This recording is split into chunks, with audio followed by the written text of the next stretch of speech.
Welcome to Miami, Florida on a beautiful South Florida evening. Temperatures in the high 70s. A slight breeze is stirring. Joe Robbie Stadium, less than capacity tonight for a meeting between the Buffalo Bills and the Miami Dolphins. These two longtime rivals in the American Football Conference.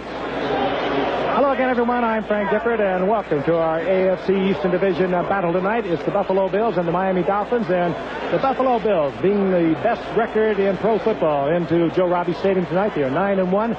They have won their last 5 games. This team led, of course, by Jim Kelly on offense, but they have a defense that's been good all year, and it has been getting greater over the past few weeks. There's a quiet confidence about this team. You don't hear it from the very unassuming coach, Marv Levy, or the players either, but you get the feeling that they not only have their eye on the division, they have their eye on the Super Bowl and the winning part of that Super Bowl.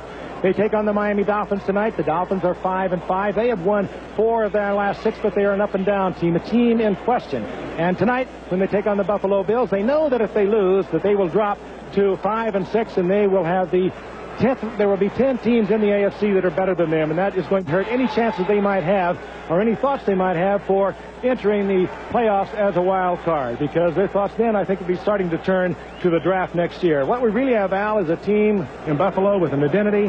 Miami looking for an identity, as they have for the past couple of years. I think, Frank, that the Miami Dolphins are a team very much on a treadmill. Following the 85 season in the playoffs, they were 1 win away from going to the Super Bowl, but then they were 8-8 in 86. They were 8-7 last year, 5-5 this year. One constant, of course, in their lineup has been Dan Marino, but maybe this team reflects Dan Marino. He's had a decent season, but he's been very erratic. Marino threw for more than 500 yards against the Jets earlier this year, but in a losing cause. As far as the offense is concerned, no doubt it must revolve around Dan Marino. The Dolphins are a one-dimensional team. They lead the league in passing yardage. They are dead last in the league in rushing yardage. And what can they do, Dan, with this Buffalo defense? They haven't been able to do very much over their last 2 encounters with them, that's for sure. Who has? And I think that's a statement that's indicative of the way the Buffalo Bills have been playing defensively. They've been giving up only 14 points a game. That's second best in the National Football League. Only the Chicago Bears have played defense better. How have they played recently? Well, how about in their last 2 games, they haven't even given up a touchdown.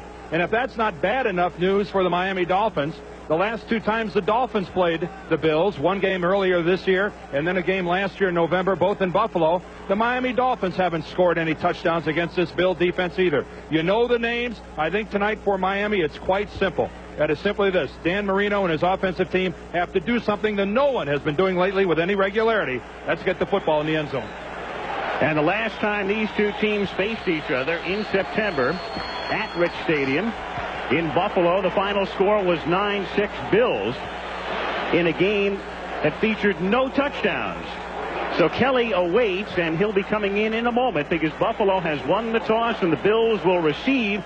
And with Fuad Reveiz hurt, the Dolphins a month ago signed Tony Franklin, the former Patriot. So he is now Miami's kicker, at least for the moment, though Reveiz is almost healthy and is eligible to return next week. Franklin puts the ball in the air, and the game is underway. At the 5-yard line, it's Flip Johnson out past the 25 and taken down at the 29-yard line. The tackle made by the veteran Bob Brudzinski. So here comes Jim Kelly. His career figures versus Miami with 7 touchdowns and 3 interceptions. But against the league this season, surprisingly, 10 TDs and 12 interceptions. Thurman Thomas is hurt. He is on the inactive list. So Harmon and Mueller are the running backs. Johnson and Reed are the wideouts, and Metzelaars is the tight end. And there is the offensive line, and a good one. The veteran Joe Devlin, number 70 at right tackle. From the 29-yard line, Kelly going right to the air, hits Metzelaars, the tight end, and he picks up about 7 to the 36-yard line. He is stopped there by John Offerdahl.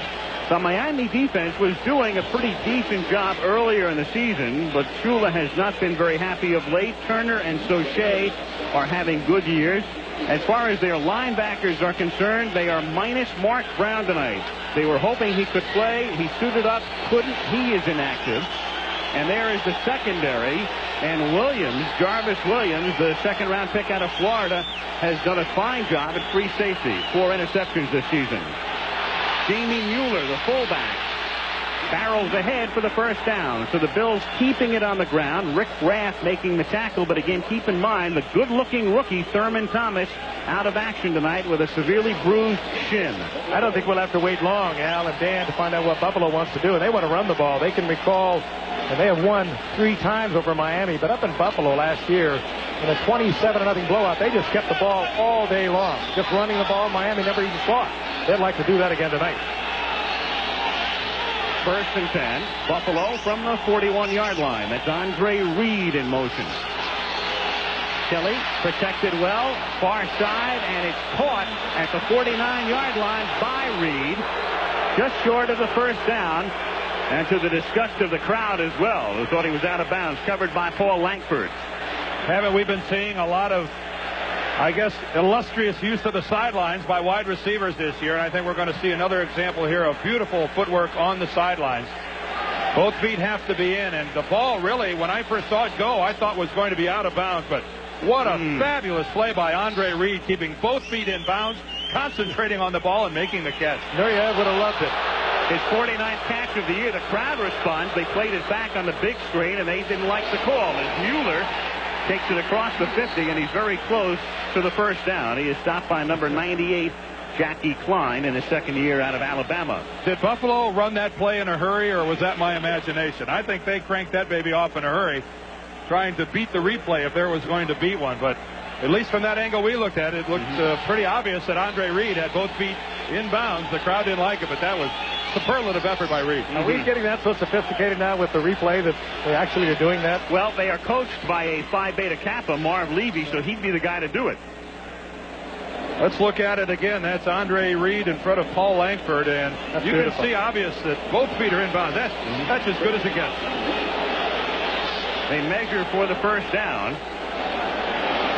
and they are inches short. So the Bills will have a 3rd and inches. Opening moments of this game in Miami. There is Marv Levy, and he hopes this is the first of 2 visits to Miami, because the Super Bowl will be played here on January 22nd.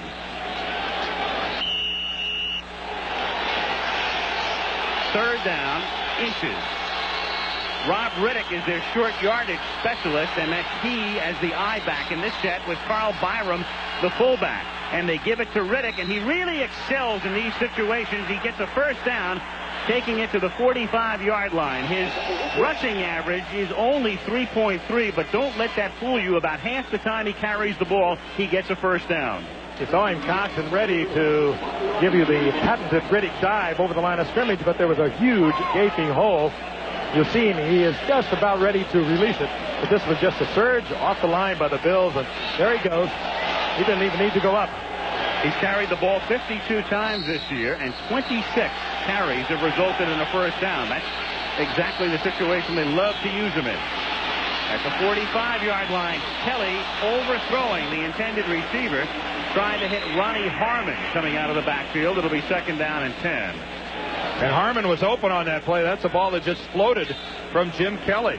Harmon made his break to the inside, and I think was in a position to catch the ball, but that ball just floated from Jim Kelly. The protection was good. He had a good lane down the middle. That ball just overthrown, and you see that Thurman Thomas was there to make the catch in front of Lifford Hobley. There's a pretty brisk breeze blowing around Joe Robbie here tonight. We're going to have to see if that affects the passing game at all. 2nd and 10 out of a split back set. Harmon, and it's off his fingertip. Harmon sent out into the flat, and they use him as a receiving specialist coming out of the backfield, the 3rd year back out of Iowa. And again, they're minus Thomas tonight, so we'll see a lot of Harmon. We'll see a lot of Rob Riddick, their short yardage specialist, and the other backs are Carl Byram and Jamie Mueller. It is a running game without a marquee back, but it's been very functional this year. And this is where you get a coach like Marv Levy saying, what am I doing calling a pass on 1st and 2nd down? Because conservative coaches, this is the situation they fear the most. 3rd and long when they could have been grinding it out on the ground. 3 receivers split to the left as Kelly out of the shotgun has a first down to Riddick. And Riddick bouncing down to the 27-yard line. He is stopped by the rookie Jarvis Williams. Riddick, who played such a big role last week after Thomas got hurt, off to a good start tonight. That's only his 4th reception of the year. Good call, Ted Marchibrodo. offensive coordinator, calling most of the plays as Riddick appears to be limping off. But you pick the man who's going to be picked up by a linebacker. You don't anticipate he's going to be the receiver. They left him wide open. He gets the first down easily. Buffalo with their third first down. They've had the ball for the first 3.5 minutes of the game. And keeping it on the ground, Harmon through the middle down to the 22-yard line. And that Miami defense, especially against the run, can be very porous, as New England proved last week. Well, if you're a Dolphin rooter, you have to watch the line of scrimmage, because I think when you look at these two teams on paper, you might have a tendency to look at the Buffalo Bills and say they are a physical superior team up on the line of scrimmage. And at least during the early going, the Buffalo offensive line is handling the front seven of Miami. They're putting no pressure on Kelly when he goes back to throw. And when Buffalo is running the ball, there's good holes up the middle. Second down and 2 from the 21-yard line. Toss to Harmon, and Harmon picks up a first down, or close to it, as he moves to the 18-yard line. Last week, New England scored 3 touchdowns against the Miami defense. On 2 of the drives, they were long drives, and New England stayed on the ground exclusively. And Frank, I think you know how demoralizing that is to a football team. Not just the defensive football team. That's felt up and down the sidelines. Buffalo way below the NFL average once they're inside the 20-yard line. And they spot the ball at the 18.5, so he's a little short of the first down. Third down and a couple of inches.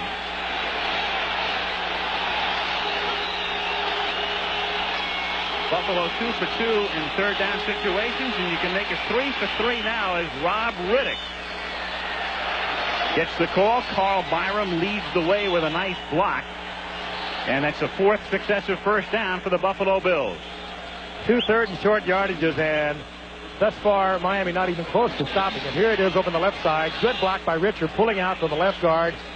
Riddick again appears to be cocked to go over the top. He doesn't have to. Big gaping hole, and Dan, you're right, it is really demoralizing, but will also allow Buffalo to start thinking play action pass if they want to. And you can run the football, you can do anything with your offense. From the 16, Kelly to the air. Kelly fires into the end zone and incomplete. He tried to hit Metzelaars, the tight end, rolling around the goal line, and Jackie Klein put the pressure on Kelly as Jim released. He wanted Trumaine Johnson over the left side, and it was good coverage by Judson over the left side, and he had to come off of it. Well, it's the second time that Jim Kelly has attempted to throw that pass pattern. Again, on an attempt to hit the post pattern, the ball floats on him. That ball was at least 4 feet, 5 feet over the head of the intended receiver. And that's something we've got to keep our eye on. Jim Kelly, when he attempts to throw the ball hard over the middle, has had it sail on him. Second down and 10. Kelly throwing, caught, touchdown, Ronnie Harmon.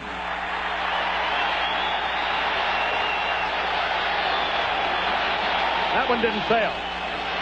It was a little wobbly, but it was right in there. And Harmon, who is a good running back, but they have used him when Thurman Thomas was in there as a running back, as a wide receiver many times.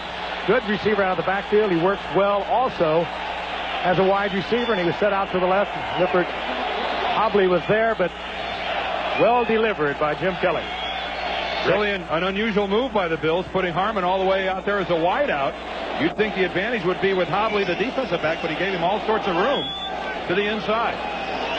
Scott Norwood for the point after. And the Buffalo Bills march it down the field. Harmon with his second touchdown reception of the season.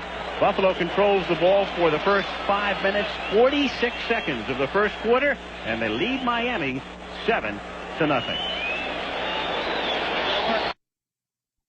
0 Bills, who seek their 10th win in 11 games.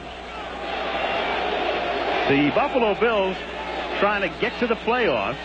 The Bills and the Philadelphia Eagles have gone the longest among the clubs in the NFL without a playoff appearance. Neither has appeared in postseason play since 1981. But the Bills right now very much on their way. Joe Cribbs, the former Bill, takes it from Miami at the 6-yard line. And Cribbs brings it back to the 20. Another look now at the touchdown. Look what the Buffalo Bills did. Up here at the top is Ronnie Harmon, but look over here, we have Andre Reed and Trumaine Johnson. This is going to force the Dolphins to rotate their zone. Lifford Hobley over here is left all alone. The Dolphins rotate their defense to the 2 wide receiver side. They make the decision to lock Hobley one-on-one with the running back, and that decision costs them a touchdown.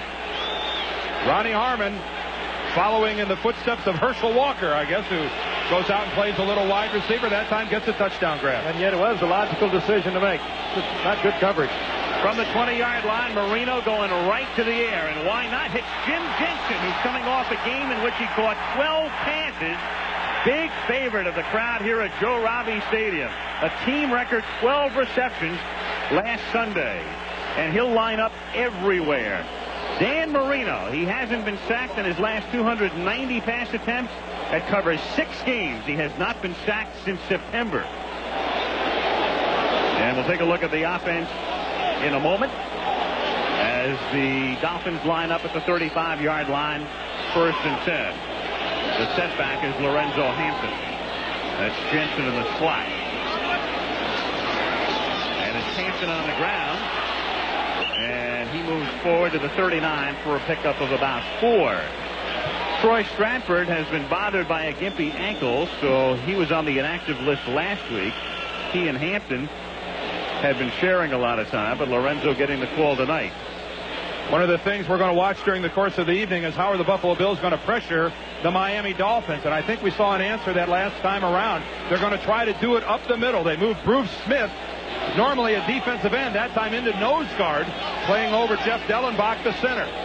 Again, there's Smith moving to the inside. The pressure up the middle is what they're going to try to do to disturb Marino. 2nd and 6 from the 40-yard line. That's Clayton in motion. And Hampton swinging to the outside and nothing but white shirts. And the first man to hit him is the cornerback, Derek Burrows. There was a mess up in the backfield on the part of Woody Bennett. Woody Bennett obviously was moving the wrong way. They collided. And here is the offense for Miami with Hampton and Jensen for the moment starting at the running back spot. So Jensen in the slot with Duper and Clayton, the wide receivers. And Farrell Edmonds, the rookie tight end. And up front, Geisler's going to have his hands full tonight with Smith, the veteran Foster, Dellenbach replacing the injured Stevenson, who's been out for a year now, and a rookie Galbraith at right guard with Ronnie Lee filling out the interior. 3rd down and 10 now. A little shovel pass to Stratford, and Stratford takes it ahead to the 45-yard line, but comes up a little short of the 1st down. And if you're going to run the shovel pass, you better run it to the side of Bruce Smith. You know he's got the great upfield rush. Go ahead and get underneath Smith and try to pick up a 1st down that way. That's what the Dolphins and Stratford tried to do. Stratford playing on a very sore ankle. Did not play last week. Was on the inactive list. And they're going to go for it, Frank, on 4th down. To the delight of the crowd. So a very big gamble by Shula early on. After 5-5, playing with the team that's dominated the first 5 minutes of this 3rd quarter, you've got to think go for it. 4th down and inches from the 45-yard line. And they're in trouble with the clock. They're not going to get it off. The clock down to 0. And they didn't. Did they get a timeout? Marino walked away from it. I didn't even see him indicate a timeout, but they gave him the timeout. Boy, I sure didn't see him call it. No. They called a penalty. It's a delay of game penalty. That's the 40-yard line. Oh, boy. Nobody threw the flag, and Dan Marino, rather than take a timeout, just walked away from it and took a 5-yard penalty. So much for that gamble.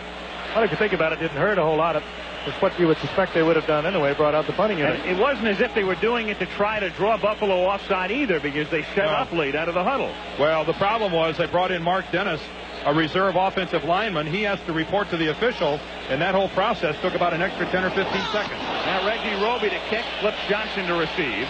Johnson calls for the fair catch, and then lets it bounce, and this will pin Buffalo deep. Back at the 9-yard line. 51-yard boot by Reggie Roby. 5:35 to go in the 1st quarter. 7-0 Bills. Which opened last year after the Dolphins had played at the Orange Bowl since they were granted an expansion franchise in the American Football League. A look down from the Goodyear blimp. And now a look in at Kelly and the Buffalo Bills from the 9-yard line as they begin this drive with Harmon on the ground. And Ronnie Harmon running for a first down out to the 21-yard line. William Judson makes the tackle, and another big hole up front exploited by a Buffalo running back. That's been the story thus far. Ronnie Harmon can do a lot of things, as we just saw. He was the #1 draft pick in 1986 and kind of lost his job, so to speak, when Thurman Thomas, the rookie from Oklahoma State, came in this year. But he has been used mostly as a receiver, but he is a fine running back as well. He's carried 3 times already for 21 yards. Again, if you pick this up late, Thurman Thomas has been their featured running back, hurt and on the inactive list tonight. So we'll see a lot of Harmon. We'll see a lot of Riddick. From the 20-yard line, Kelly throwing the bomb for Andre Reed, too far. And a flag is down back upfield, back at the 20-yard line. Jarvis Williams covering on the play, and there's the penalty marker back at the 21. And it's against Buffalo, which is good news for Shula. You know, the amazing thing about the Dolphins, for years, they've prided themselves on being so penalty-free. They've always led the league in penalties or been second, but this year it's a whole other story. They're 19th. The tackle on the right side of the line was uncovered. No eligible receiver on the outside. The penalty is declined. Second down.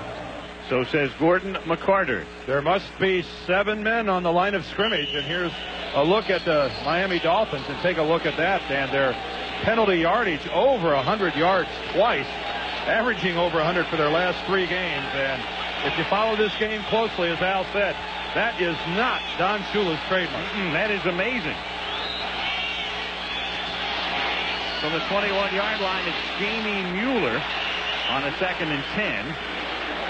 Stopped by T.J. Turner, number 95. One man the Dolphins are missing up front, if you haven't been following this team, is John Bosa, last year's #1 draft pick, but he suffered a severe knee injury. And in fact, they're talking about him maybe not returning until mid-year '89. And Bosa, who was the #1 draft choice here in Miami, had really not had a great rookie year, but was really coming on strong. The Dolphins were very pleased the way he was playing.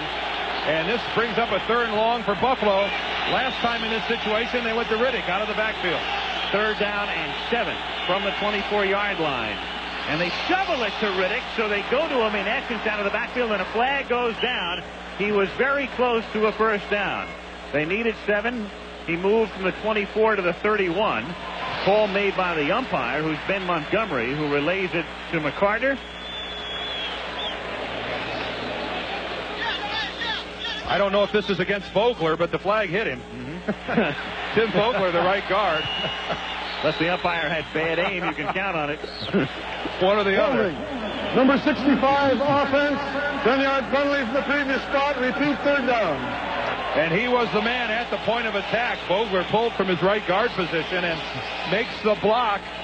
He makes the block to get in front of Rob Riddick. Here he is right there. There's Vogler. Now watch him do the kickout block. He's going to work against number 90 over there, Eric Kumaro, and as Kumaro tries to come back to the middle, Vogler tackles him. Then the flag hits him. That's how Pin the Tail on the Donkey got started. Well, that's one of the qualifications to be an umpire. You have to have a pin the tail background. 3rd and 16. A little dump pass to Harmon. Past the 20 and run out of bounds at the 23, but they're short of the first down. All my life I've wanted, runs them out. all my life I've wanted to get back at those guys. How many years have you waited to say that?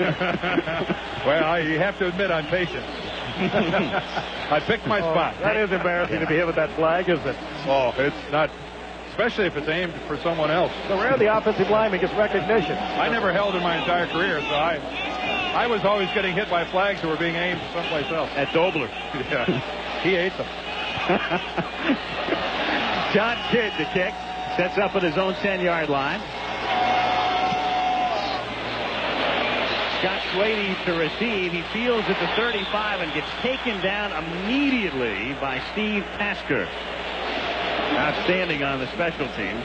Tasker drops him right away after a 42-yard kick. 3:17 left in the first quarter. Still 7-0 Buffalo. Dan Dierdorf at Joe Robbie Stadium. Bruce Smith and the Buffalo defense. confronting Miami now. Miami has the ball for the second time.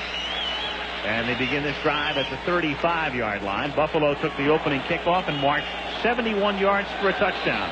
Bills 9-1. Dolphins 5-5 coming in.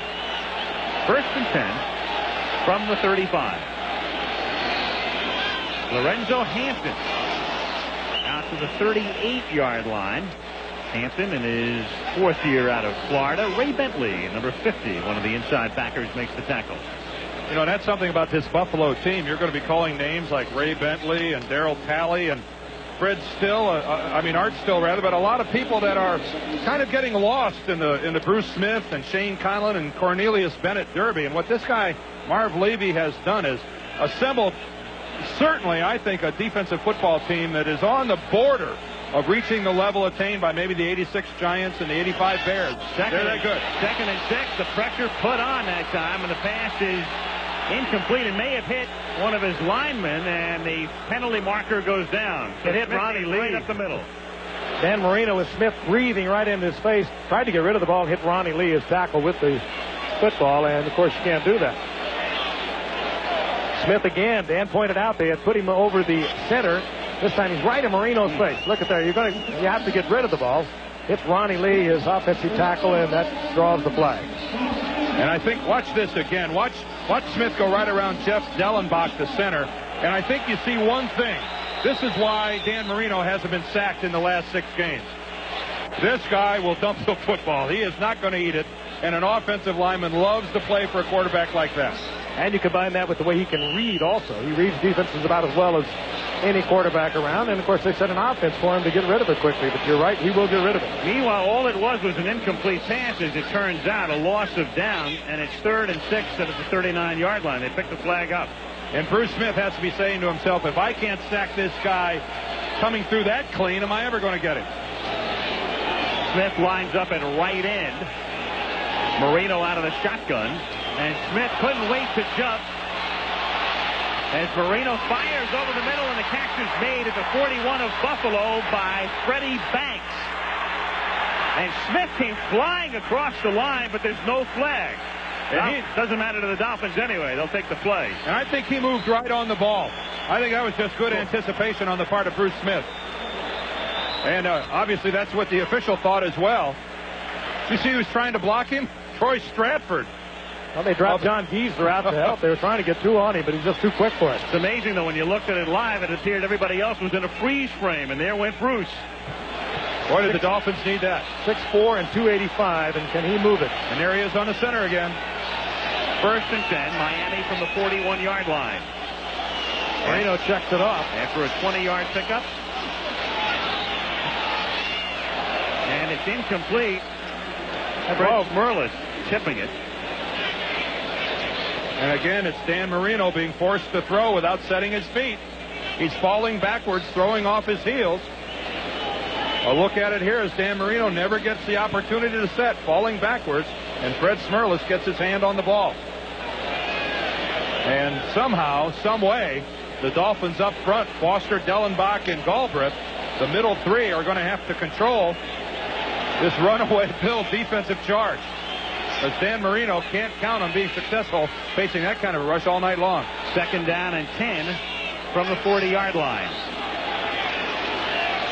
They send 5, and Marino dumps it off, and it's complete to Davenport. And Davenport gets to the 14-yard line, and that's the risk you run on a blitz.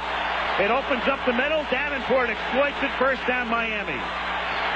Well, they say Marino is not mobile, and he's not, but Cornelius Bennett came around the horn with his great speed, and he was still able to deliver it.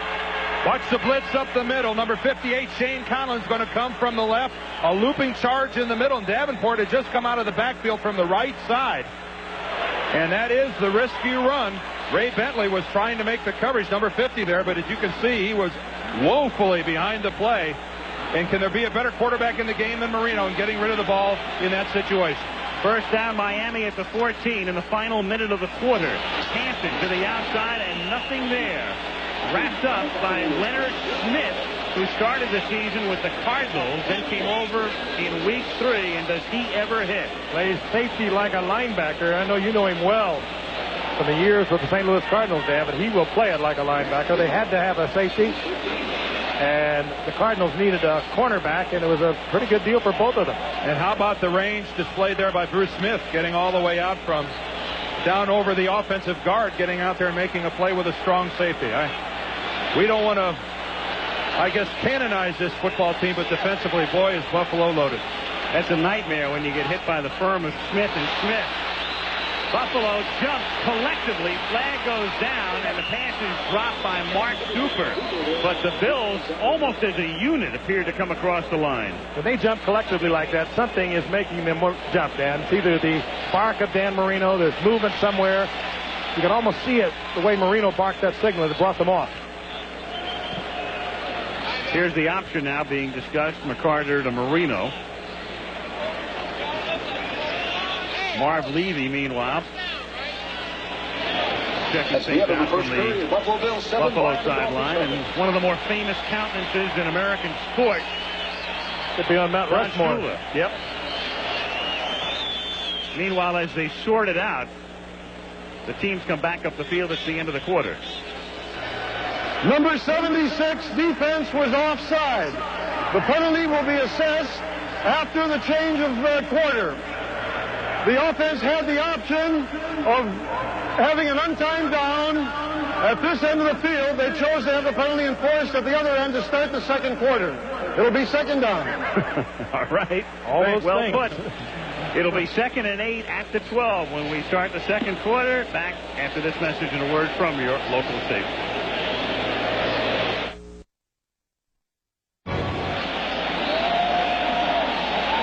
We start the second quarter in Miami. Buffalo ahead 7-0. Miami now has not scored a touchdown against the Buffalo defense in 9 quarters. But they're getting close here. As we start the second period, they are at the Buffalo 12-yard line. It is 2nd down, 8. And Al, this is the point of the field where recently Dan Marino has had a couple misfires, throwing some interceptions in the end zone. And Marino throws underneath. It's caught by Davenport. He gets pushed back from the 9-yard line by Darryl Talley, the aggressive linebacker in his 6th year out of West Virginia. And Davenport's beefing a little bit about some piling on, he thought. It'll be 3rd and 4. Well, big Saturday of college football. It begins with Michigan against Ohio State. Michigan has already clinched the Rose Bowl berth at noon Eastern. And then it's USC, number 2, UCLA, number 6. Following that one, winner to the Rose Bowl. We'll get into that later. Not necessarily. Look at Marino split out. 3rd down and 4. And that's Jensen, the quarterback, flipping it to Hampton on a bizarre play, taking it to the 5-yard line. Well, we said Jensen lines up everywhere, including quarterback. Out of the very back of the playbook, that one comes. He's worked at quarterback over the years. Hasn't been there this year, but he came up as a quarterback and turned into a player that plays about 5 different positions. The crowd loves this. It's just the old option down the line. You're not going to do this with Marino. Jensen takes it down the line, pitches it out. Yeah, but unfortunately, this makes a blocker out there out of Dan Marino. I don't think he did very much, but meanwhile, Al, this brings up a 4th and short. It does. All that razzle-dazzle. It's still 4th and 1, and now out of a tight formation with Marino back in his more conventional role. Handing the ball to Bennett, but he is stopped at the 5-yard line. Woody Bennett can't pick up the first down. Cornelius Bennett, no relation. Buffalo held. Makes the stop, and Miami still can't put it into the end zone against the Bills. I'll tell you, that may make the highlight reel, but I think when you get down here, you have to go with what has brought you down here. They come up short on the 4th down call. Woody Bennett short by about a yard.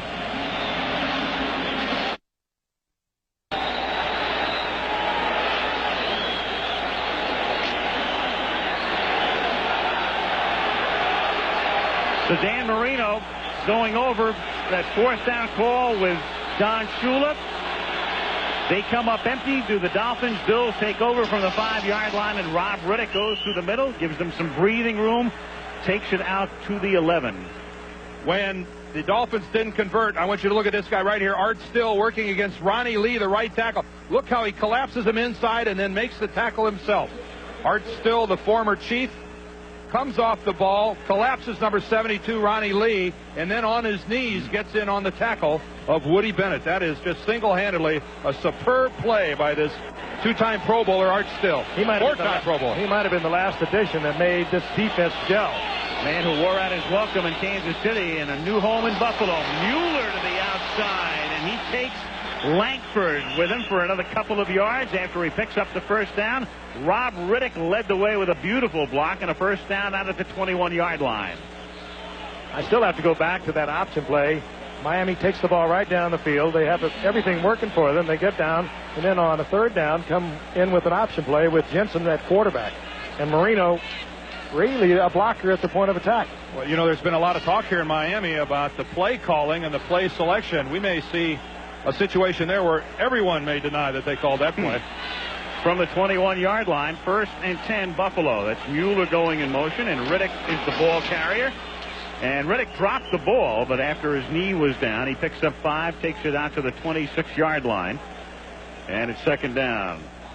Well, a little respite tonight, but tomorrow night, back we come with part 2 of War and Remembrance. And, of course, it all began last night, and more than 50 million people tuned in to watch the first segment of War and Remembrance, a sensational series, beginning tomorrow night, part 2 at 8 o'clock Eastern Time. Kathy and I have watched the first 6 hours of War and Remembrance, and it is the most riveting thing that I have seen in years. Riddick out to the 29-yard line. Stopped by Lifford Hobley. What does it go on for some 30 hours all told? Yep. 18 hours over the next 2 weeks. So be with us tomorrow night, 8 Eastern, 7 Central. 3rd down and 2 coming up. Buffalo at the 29-yard line. 11 minutes to play in the half. Bills on top, 7-0. Jim Kelly comes up out of the shotgun.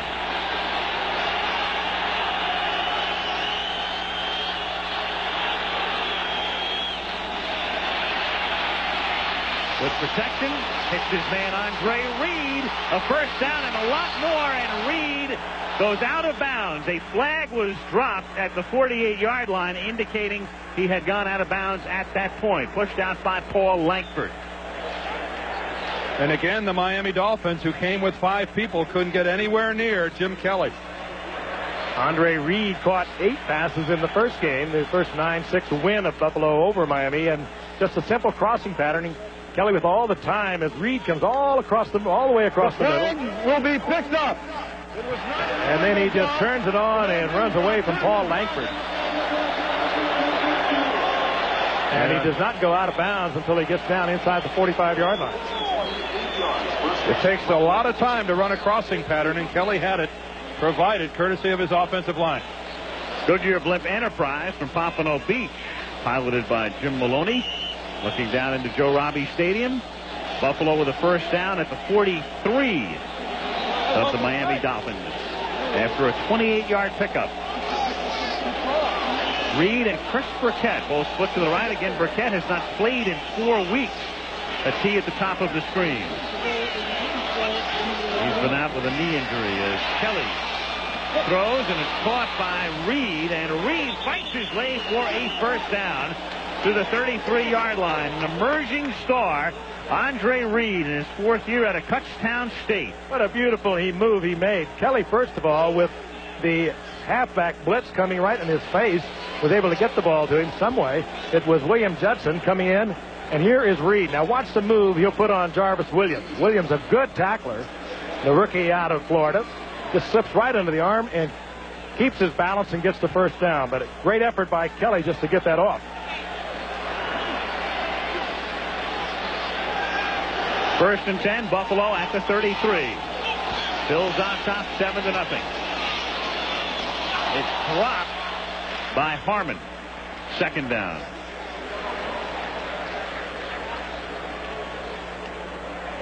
That time a rollout by the Bills, and Jim Kelly just seems to have all the room that he wants to work behind that offensive line that's really controlling the line of scrimmage, and that's a perfectly catchable ball that Harmon just doesn't handle. And look how quickly this has turned around from the Dolphins and their inability to convert inside the Buffalo 10-yard line here they are now down inside their own 35, having to defend.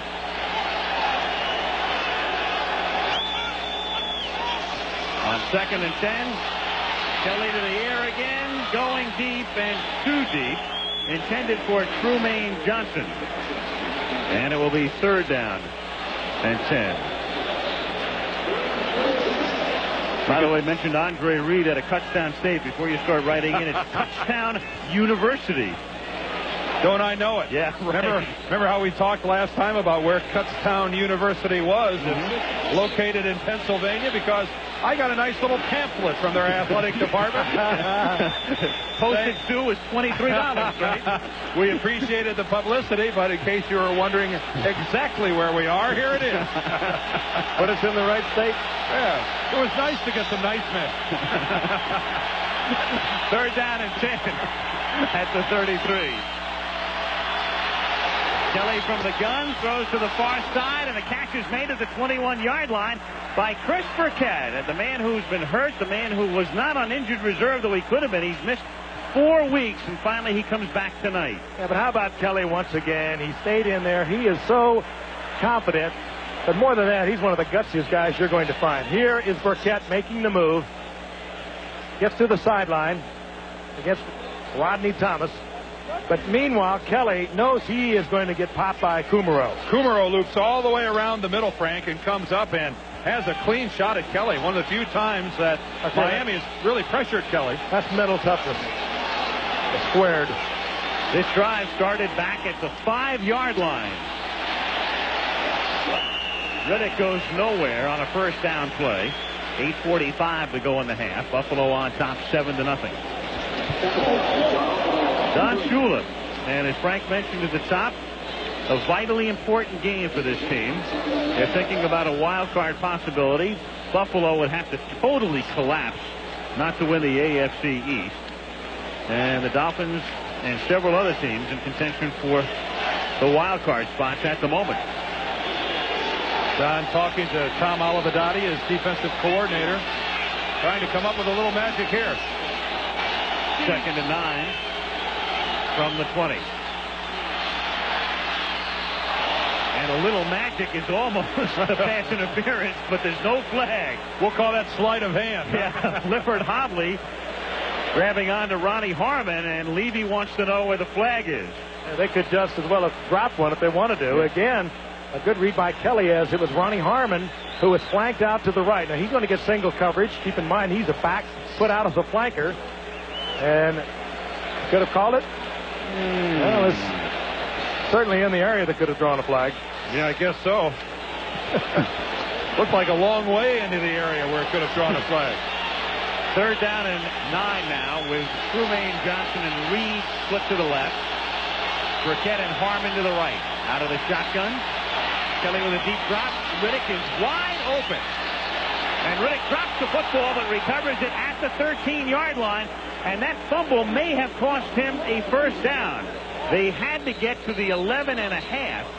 And that fumble, bouncing backwards, may be the difference right now between a 1st down and a 4th down. I think your call, Al, is right on. He did have the 1st down. Again, it's just nothing simple. Riddick just floats out of the backfield. He's going to work first against William Judson, and Judson semi-misses the tackle. But it looks like it's a hit right up the middle. Bud Brown jars the ball loose, and that does force the Bills into a field goal. So it's 4th and a yard and a half, and here's Scott Norwood, a 30-yard attempt. Kidd will hold at the 20, and the kick is perfect. Norwood having an exceptional season. So a long drive for the Bills culminates with a field goal. 7:09 to go in the half. It's 10-0 Buffalo. May have another one determined an SC UCLA game coming up on Saturday. Rodney Peete and Troy Aikman will be involved. Winner to the Rose Bowl, and as Frank said, maybe the Heisman at stake as well. Who's in the Rose Bowl? Yeah, right. At the 1-yard line, Joe Cribbs, 20, and banged down at the 25-yard line. The hit made by Butch Roll. And on the subject of college football, we also have a flag down, and we'll tell you about that in a moment. Michigan, Big Ten champs against Ohio State at noon Eastern time. And then, okay on cue, Frank, USC against UCLA. All right. And then after the Redskins and the 49ers on Monday night. We're out of control. Yep. What else is new?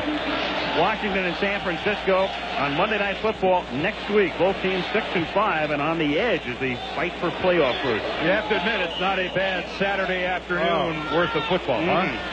A great one coming up that time of year.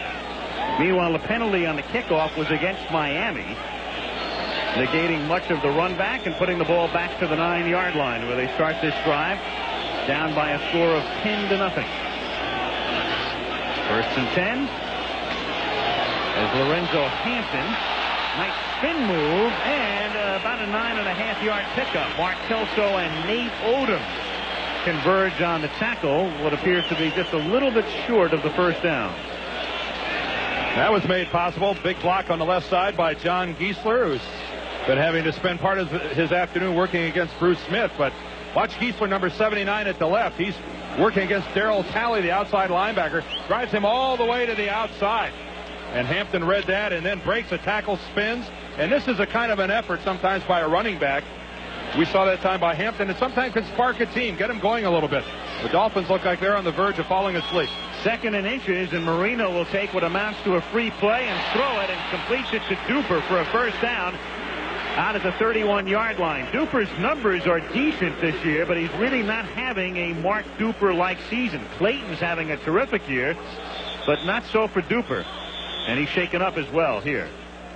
Frank, isn't it refreshing to see a quarterback go to the air on second and a foot? I mean, I get tired of seeing teams run it. That time Dan Marino takes the opportunity to work outside to Duper, and look how open he is. Everyone playing the run. And, of course, they have that much confidence in their offense. Their pass offense is just like their run offense here in Miami. And they have a lot of confidence that Marino's not going to hurt them with it. Duper appears to be all right.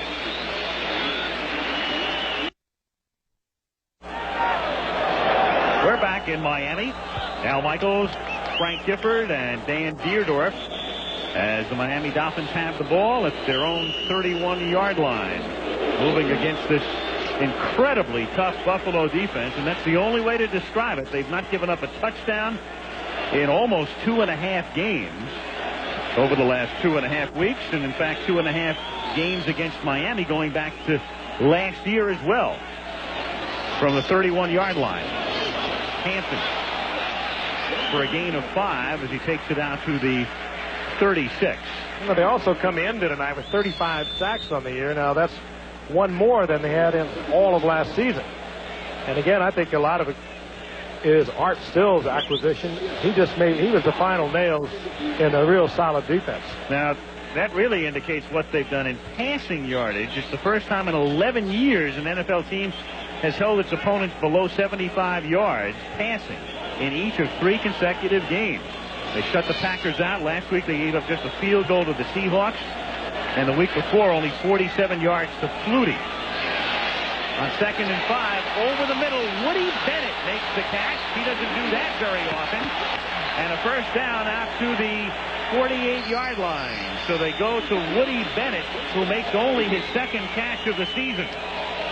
One thing about that graphic, though, we just put up, if you're going to post those kind of numbers, you might as well do it against Seattle and against Green Bay and against New England, teams that really don't have much of a passing attack. I think we're seeing some good offensive mix here by the Dolphins. Hampton has been effective running the football, and now they mix it up, going on a play action to Woody Bennett out of the backfield. And Dan Marino right now seems to have his offensive team into a pretty good tempo. And he's over 100 yards, 101 to be exact, from the 48-yard line. It's 1st and 10. As the Bills jump, and the play is dead before the snap. Well, that Harry Galbraith at the right guard move for Miami, that'll end up going against the Dolphins, I believe. Galbraith is a rookie out of Tennessee. Number 8 draft choice this year.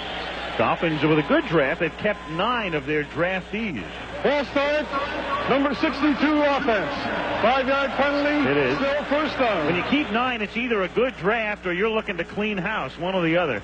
You know, you saw one of the Bills move in the middle, and I think that was Bruce Smith, and Dan Marino drew him off sides. What happens, though, sometimes when the quarterback is that proficient at making that hard count, he gets his own guy.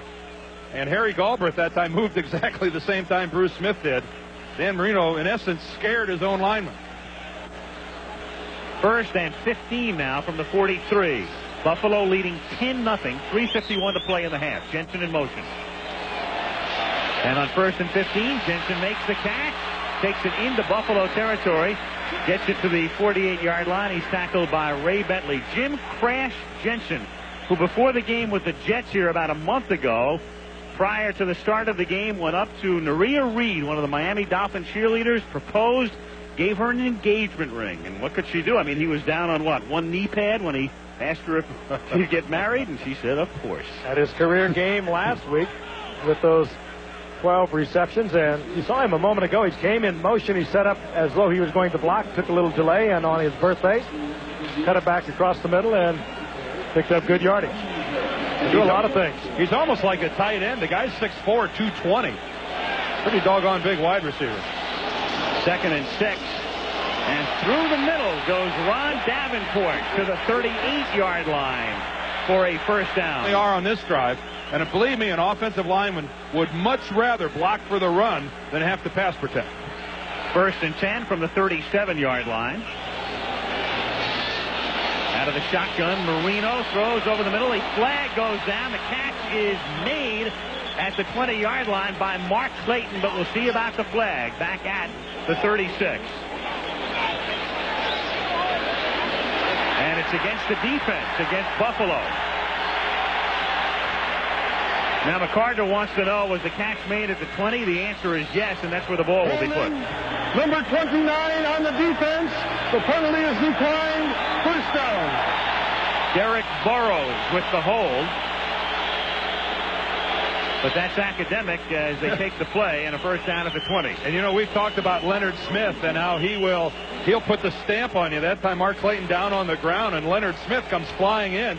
You know, you're eligible in professional football to get back up and run again. Watch this shot that Leonard Smith is going to go ahead and put on Clayton. Now right there, Clayton can get back up. Whap! Right on the helmet. In comes Leonard Smith. You might say that's a cheap shot, but Clayton is eligible to get back up and run. And we've come to the 2-minute warning. Miami has all 3 of its timeouts remaining. They're at the Buffalo 20. Bills on top, 10-0.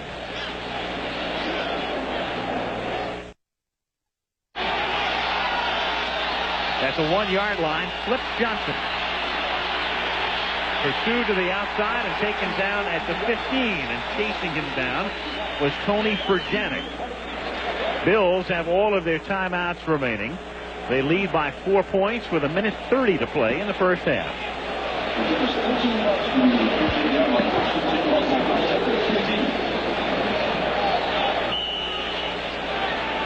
Coming up at halftime, we're going to take a close-up look at Bruce Smith. We've been following him throughout the first half, the big defensive all-pro end for Buffalo. Also, we'll be talking with Troy Aikman, the UCLA Heisman Trophy candidate. Bills come up out of the shotgun from the 15, and they start with a shovel pass to Riddick.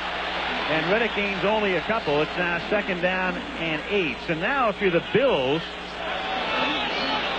do you go to your hurry-up offense, or do you run the clock out? And they go without a huddle, which fairly well answers that question, at least for the moment. On 2nd down and 8, the catch is made up at the 20-yard line by Harmon, and he fights forward close to the 25 and very close to a first down, stopped by Judson. And we have an official's timeout for a measurement. And now a timeout charged to Buffalo, and we'll have a measurement as well. And that'll stop the clock with 59 seconds.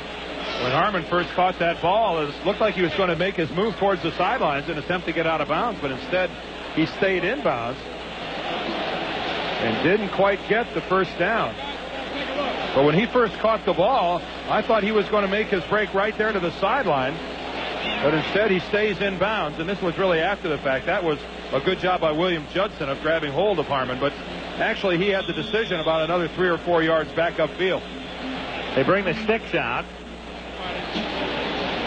And it is a first down. A first down at the 25-yard line. 59 seconds to play in the half. Bills have 2 timeouts left. You know, if the officials had the clock, had to stop the clock there for the measurement, I wonder why Buffalo went ahead and called a timeout.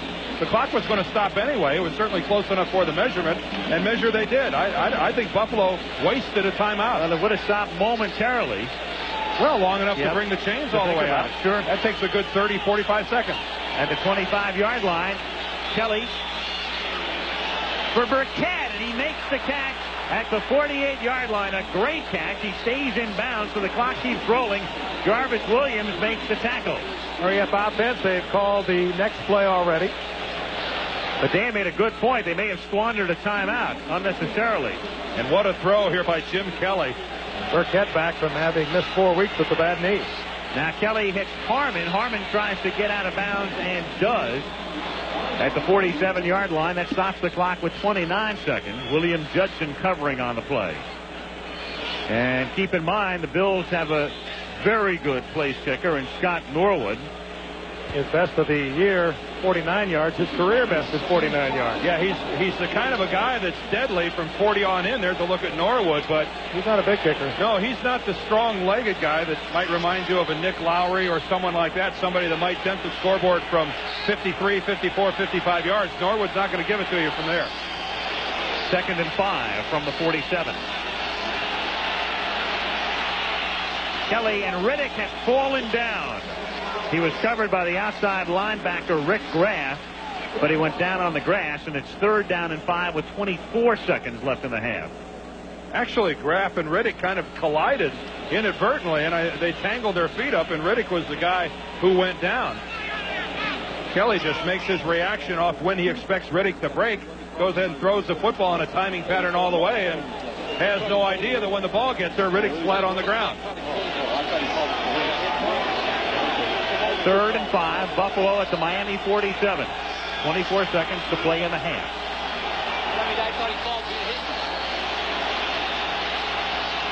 Kelly stepping up, and he's going to run for the first down. He has to get to the 42, and he gets to the 36-yard line. And out of bounds he goes with 15 seconds. So at the 36, they are looking at this point at a 53-yard field goal. They'll want to get it closer, but the best of all worlds for Jim Kelly. Had a big open field. He likes to scramble. He sort of slowed that down under what you call a very conservative offense of this man, Marv Levy, who studied under George Allen, if you can recall his conservative offenses. But Kelly not only gets the first down, but he gets out of bounds, stops the clock. And the key here is that Buffalo has enough timeouts remaining that they can work the entire field. They're not limited to some sort of a sideline pattern. They can run something across the middle. Plenty of time to stop the clock. Maybe something for about 10 yards to really get them in range. And Kelly looking for that kind of a pass. It's Andre Reed, and he goes out of bounds at the 26-yard line. So now you're looking at roughly a 43-yard field goal, and they send in Norwood with 8 seconds. And he has been very hot, as we mentioned before, 24 of 27. But again, Andre Reed coming all the way across the field, and it'll give you an idea how much time Kelly has. We talked about it earlier with Reed coming from the left side all the way across. Kelly standing back there waiting until he uncovers and delivers. He's made 11 straight, including 1 tonight. The ball will be set down at the 34. It's a 44-yard attempt. Kid to hold. And Norwood's kick is low and partially blocked and no good. Well, we've got a flag down. There was a flag thrown right on the sideline. Right at the snap of the football, a flag came in from the head linesman. And it's against Miami, so what a break for Buffalo, and there are 2 seconds on the clock. Tee it up again. If the time would have expired, it wouldn't have mattered. You can't end the period on a defensive foul, so that was not even a question. They may have lined up offsides. Number 82, lined up in the neutral. Here he is, right here. Right at the bottom of the screen, lined up offsides. Boy, what a mistake to be in the neutral zone. What a boner. For Don Tulatine, you don't see that often. I think he said 82. That would be James Pruitt. the already much maligned wide receiver. Now he's 39 yards. He better block it if he can. Yeah, here he comes again. He's almost jumping offside again. And this kick is no good. So he had 2 chances, and his second is his first miss under 40 yards this season. And he mishits that ball as well, Al, because even though that was a semi-short field goal, it barely made it. It barely even had enough distance, so Norwood misfires on 2 consecutive attempts. And Shula and the Dolphins head to the dressing room trailing by 4 at the half. Buffalo on top by a score of 10-6. We're back at Joe Robbie Stadium in Miami. Al Michaels, Frank Gifford, and Dan Deerdorf as we start the second half. The Buffalo Bills coming in with the best record in the National Football League, a mark of 9-1. And the Miami Dolphins fighting to stay alive, stay in playoff contention. Their record 5-5. Bills took the opening kickoff all the way down the field for a touchdown, added a field goal. Miami with a late touchdown with a high snap on the extra point. And it's 10-6 with Cribbs back deep and Bud Brown with him to receive the second half kickoff. Scott Norwood will put the ball in the air for Buffalo. Norwood, who ended the first half by missing an easy field goal, angles the kickoff to the far side, and out of bounds it goes, and so it'll come out to the 35-yard line. Kickoff out of bounds. The receiving team will put the ball in play at the 35-yard line. First and 10. And Marino will lead them from the 35 as this ABC Sports exclusive is being brought to you by Michelob. One taste will tell you why the night belongs to Michelob. By Nissan, makers of the Pathfinder, the vehicle that can take you anywhere in comfort and style. And by U.S. Sprint, America's first and only nationwide 100% digital fiber optic phone company. Miami starts with a shotgun, a very high snap, and the inside handoff to Davenport, and he is taken down by Talley first and then Bruce Smith second after a loss of 1. That's a great save immediately by Marino. That could have gone to the end zone. Take a look at the first half numbers. We see that Buffalo has the advantage in just about everything, and a turnover-free first half. Buffalo with a 10-6 lead, and interesting that Miami opened up on a first down in the shotgun, and now in second and long goes back to regular. Second and 11. Great protection. Jim Jensen makes the catch, and he has the first down out at the 49-yard line. Jim Crash Jensen. I think that's a good look at Miami attempting to confuse the Buffalo Bills defensively by going to the shotgun on first down, go to the conventional formation, the quarterback under center on second down, and certainly nothing unusual about this. This is something the Dolphins have been doing with great regularity, just running a simple underneath out of the backfield pattern to Jim Jensen. And for some reason, Frank, week after week, he's wide open. And you saw a good shot of number 56, Darryl Talley, coming as the fourth rush man. Jensen slipped right into where he had been, gets the completion. From the 49-yard line. Over the middle, the tight end is Edmonds, and he has the first down at the 45-yard line. Number 80, Farrell Edmonds, the rookie out of Maryland, who had a 20-yard touchdown reception last week against New England. Frank, remember when we were here in the preseason and we saw Edmonds take a pass on a long touchdown run, and both of us were really amazed at what kind of speed this guy has. Stunned. He went 71 yards and took about a 6-yard reception and turned it into a 71-yard touchdown. Keep an eye out for the name of Farrell Edmonds.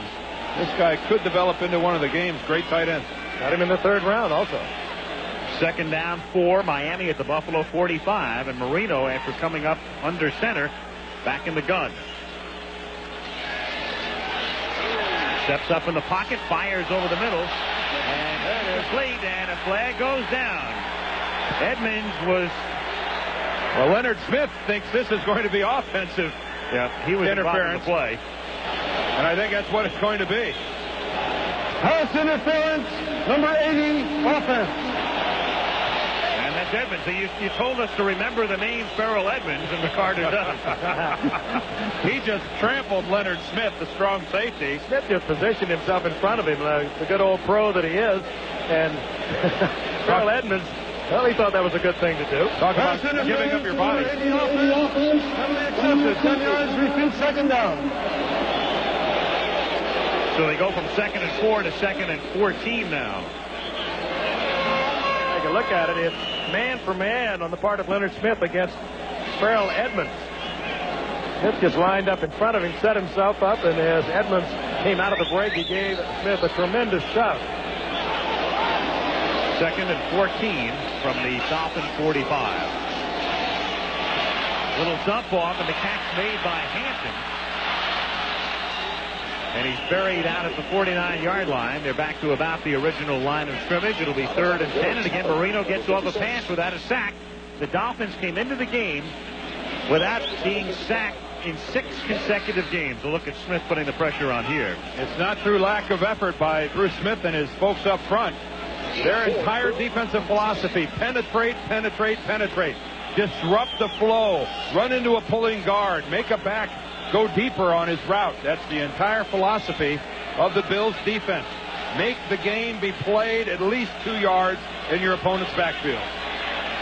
3rd and 10 out of the shotgun from the 49-yard line. Clayton comes in motion. And Marino looking for Clayton, and too deep and nearly intercepted. Smith was back there. Double coverage. It'll be 4th and 10, and on comes the punting unit. Smith and Kirby Jackson had him doubled. Interesting that the receiver, there were 2 receivers in the pattern, and Marino picked the one that drew the double coverage. The blitz was on, 2 linebackers coming, and Clayton now draws the double coverage, almost picked off. And that's Leonard Smith coming across, making a play on the ball, reflecting a change in philosophy by the Bills. They like Smith back there playing center field. He plays that much better than actually having to play man-to-man coverage on someone. On 4th and 10, Reggie Roby. Good high kick. And the Dolphins, can they down it? They touch it outside the goal line and keep it in. Renee Thompson, great play. All effort. That's all effort. Giving up your body. He dove for that ball, kept it in the field of play. Great effort. He initially tries to catch the ball. The ball goes through his hands, and then in an attempt to save it, he leaves the ground and bats it back before it breaks the plane. Superb play.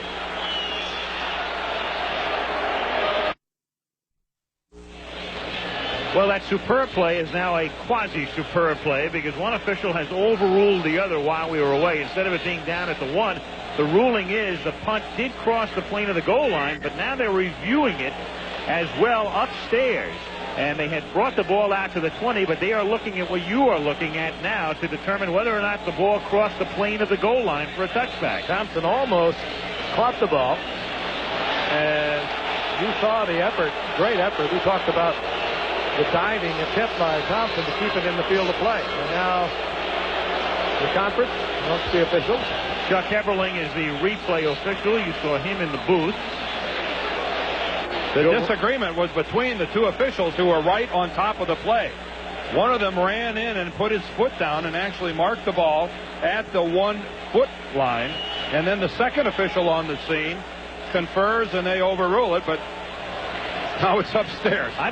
Well, the play stands as ruled. It is first down on the 20. One official thought that it did not cross the plane. The other did. He overrules that official, and replay won't change the ruling is what it amounts to.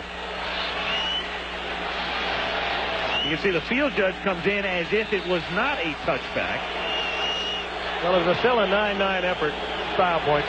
Yeah. And so it comes out to the 20. It's a touchback, and from the 20-yard line, Harmon with a straight arm on Hobley and a 4-yard pickup out to the 24. 11:20 to play, 3rd quarter, 10-6 Buffalo. This is obviously a bigger game for Miami because they're right on the edge of falling out of playoff contention, but it's also a very big game for Buffalo they would have to totally collapse not to win the AFC East, but more importantly, they'd have a 2-game lead on Cincinnati in the conference. What does that mean? Well, at the very end, of course, it would mean ultimate home field advantage through the AFC playoffs. From the 24-yard line, Harmon, and he is stopped after a loss of 1 at the 23. And Al, when you're talking about home field advantage in the playoffs, Whoa. that is a huge home field advantage in Buffalo in January. Whoa. That's called home field rink. What about a home field advantage in November? The Bills were talking to us last night about the problems they had just practicing this week up in Buffalo. They had to deal with 60-mile-an-hour winds. It toppled a light standard at their practice facility. And they told everyone who had their cars on the upper deck of the parking garage to move them off the upper deck because the wind was so bad. Hey, that's early November. That's autumn. 3rd and 6 from the shotgun. Kelly flushed out, looking for the first down. And he pays the price after the first down is made and a flag goes down. He's hurt. Jarvis Williams, who has a reputation as a very hard hitter, with a very hard and late hit here, the rookie out of Florida. And Jim Kelly had declared himself. I'll be anxious to see this from the end zone to see how far out of bounds he was. Not going to matter. We've seen this all year long. And Jarvis Williams, the rookie from Florida, does have the reputation as a hitter. And I think he's a little bit confused. I think he probably could have got away with this in Florida, but not the way they're calling him in the NFL. Well, you know, how far out of bounds is Jim Kelly? I mean, Williams is looking right at Kelly. Look at him work the sideline. He's still in bounds, still in bounds. I've seen a lot worse. I know that that's a quarterback, and he's obviously made his decision to step out of bounds. But that, I wouldn't call that a flagrant cheap shot. And Williams is not looking at that sideline either. I mean, I think officials are correct in throwing the flag, and Williams shouldn't have done it. But we've all seen worse. From the 48, he fumbles. Miami has it. Rick Graff recovers the fumble at midfield.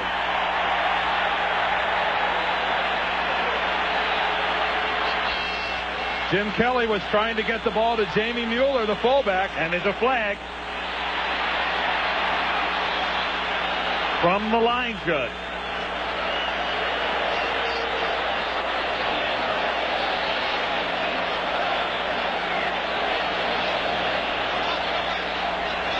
Frustration on the part of Mueller. He was in the grasp of Jackie Klein, trying to get to the football, was lying about a yard away from him, and he just couldn't do it. Conference continues.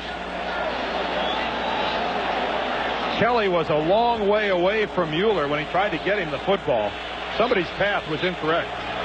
Holding, number 98 defense.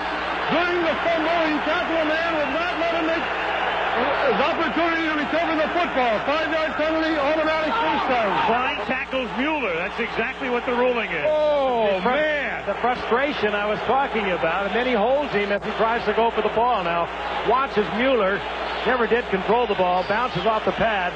Now, the ball is loose. Oh, man. How do you... Klein does not know, I don't think, that the ball is even free. He's just holding on to him. Oh, boy, that's a tough call. How does Klein know that Mueller doesn't have the football? How do you call that? That's tough. Oh, man. Hey, the name of the game is tackle the ball carrier. Jackie Klein sees Mueller coming at him. Since when is a defensive guy supposed to make a determination whether or not he's got the ball? First of all, if Klein knew the ball was laying on the field, Klein would have gone after the football himself. It's Tom Olivadati. Other than what I said. Meanwhile, it's still Buffalo's ball. And a catch made at the 34-yard line by Rob Riddick. A pickup of about 9. Double thumbs down to the officials there. One more time, and there was never a completion of the handoff. Hey, keep in mind, we're watching slow motion from the side. Jackie Klein sees nothing but white shirts coming at him. You feel that ball carrier coming at you. 2nd down and 1 from the 34-yard line. And Mueller fights his way close to a first down. So 2 huge breaks for Buffalo on this drive. Instead of starting this drive inside their 1, they started at the 20. And instead of coughing up a fumble, they get the ball back. One more time. Again, now can Klein see the ball? Is he deliberately keeping Mueller from getting to the ball? No way. Oh, no. Big stink. You saw a moment ago, Jim Kelly almost laughingly said to Jackie Klein, sorry about that, we owe you one. There's Olivadotti, and he's upset. I can't imagine why. 3rd down and 1 from the 34-yard line. Metzelar is in motion. And the short yardage specialist leaping Riddick for a first down. So on this drive, as we mentioned, not only do they get the start at the 20 instead of the 1, not only do they keep the ball, you also had a late hit by Williams. Well, on that play right there, the reason none of the Dolphins tackled Rob Riddick is that they weren't sure he had the football. So they're trying to make sure he has the football before they tackle him. Yeah, that's the key to that play. I think you've made your point, sir. Nail this sucker down. Well, I don't think Riddick is very good at this. Boy, can he get up or what? Meanwhile, Buffalo has made 8 of 10 third down conversions. Another one here from the 31 now. 1st and 10. Kelly to Andre Reed. A first down, and Reed is taken out of bounds at the 15-yard line by William Judson, and a marker at in the backfield, in the offensive backfield. And this is going to come back. So finally on this drive, a nightmarish drive for Miami, the Dolphins get their first break. Illegal use of the hands, jam to the face, number 73 offense, 10-yard penalty, repeat first down. Will Wolford. Will Wolford is the left tackle. Let's see if we can get a look at what happened. Here's Wolford, clear up here at the top of the screen. Jam to the face, has Hugh Green working against him. I better not say anything, but it sure looked to me like his hand was in his chest. I took care of the other one. 1st and 20 from the 41. Kelly, catch is made at the 20-yard line by Trumaine Johnson. And that's close to a first down. It's a 20-yard pickup. They spotted just inside the 21. Might be close enough for a measurement. Well, we watched Trumaine. He also was with Marv Levy in the old USFL back in 1983. Marv Levy picked him up from San Diego last year, as just like he did Art Still, a former Kansas City Chief when he was with Kansas City. Well, what a neat catch by Johnson that time. Coming across the middle. More often than not, you're going to get stroked right in the chin by one of the safeties, and that ball way out in front. And nice touch with the hands, bringing that in by Trumaine Johnson. As they measure here, those numbers reflective of the injury to Chris Burkett. That's given Trumaine Johnson a chance to see a lot more action over the last 3 games. And it's a first down here at the 20-yard line. 7:34 remaining, 3rd quarter. Buffalo on top 10-6. I think it's time for the guys in the striped shirt to lay out for a couple plays. Let's let them play a little football here. Shepard.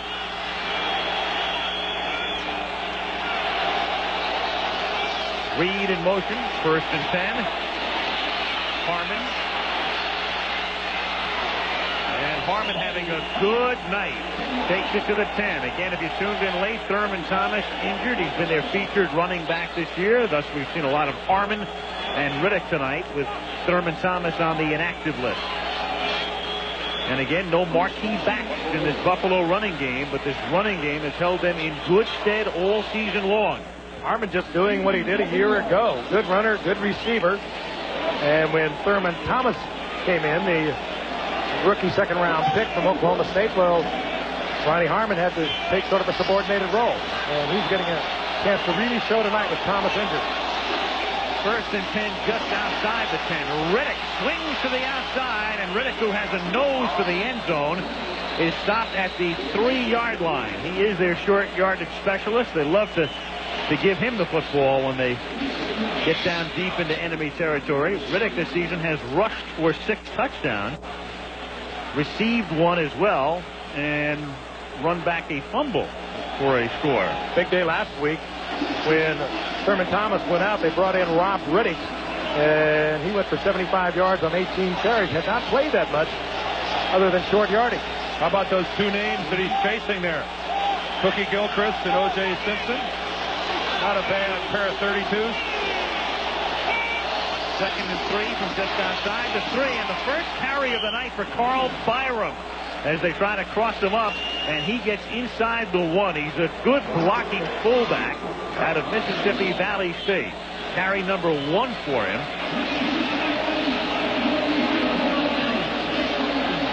Metzelaars leading the way. I believe they can get a first down without a touchdown, but just barely. The ball is inside the 1. It'll be 3rd down. Metzelaars weighs 250 pounds, number 88. He's 6'7", and he's leading Byram all the way. Very close to getting it in.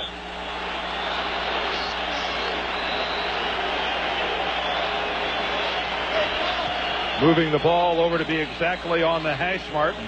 In situations like this, more often than not, the Buffalo Bills go to Air Riddick.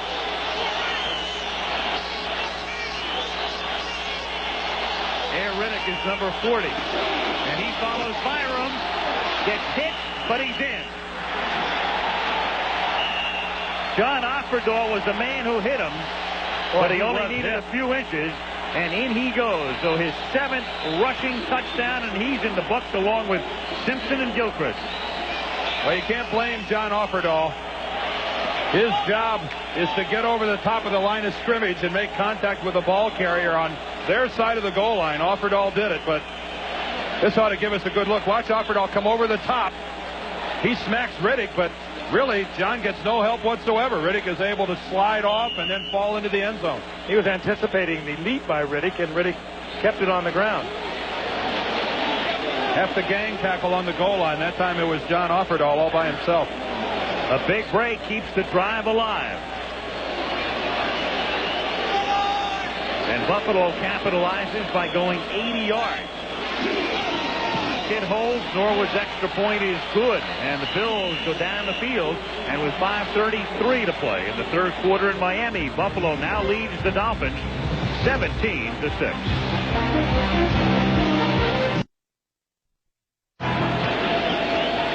5 minutes and 33 seconds to play in the 3rd quarter. The Buffalo Bills on top, 17-6.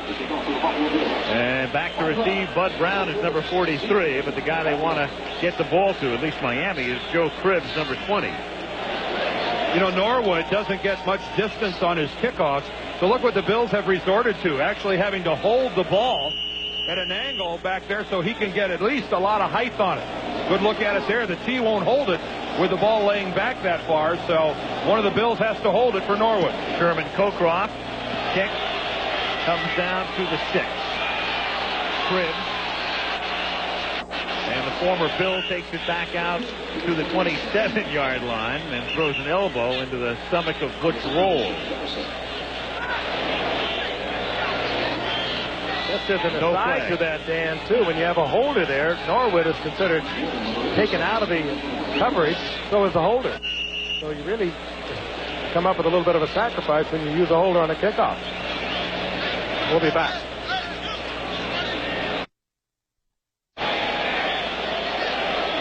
Look down from the Goodyear blimp, hovering high above Joe Robbie Stadium in Miami, where the Dolphins have the ball at their own 27-yard line, now down by 11 and facing a most formidable defense.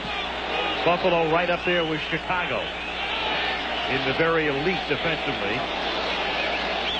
in the National Football League. Marino from the 27-yard line has time, and it has been intercepted at the 48-yard line, picked off by Cornelius Bennett, and Bennett takes it all the way inside the 20 to the 16. Cornelius Bennett, he can blitz you, he can tackle you, he can also cover. Backpedal and cover, and picks off Marino's pass. And he can run like a halfback. Marino threw the ball well. He just did not factor in the great speed of Cornelius Bennett. He literally can move like a halfback. Well, big man, 6'2", 235, and he runs like a halfback. Now somebody has to tell me why Dan Marino threw the ball. I mean, he threw right into double coverage.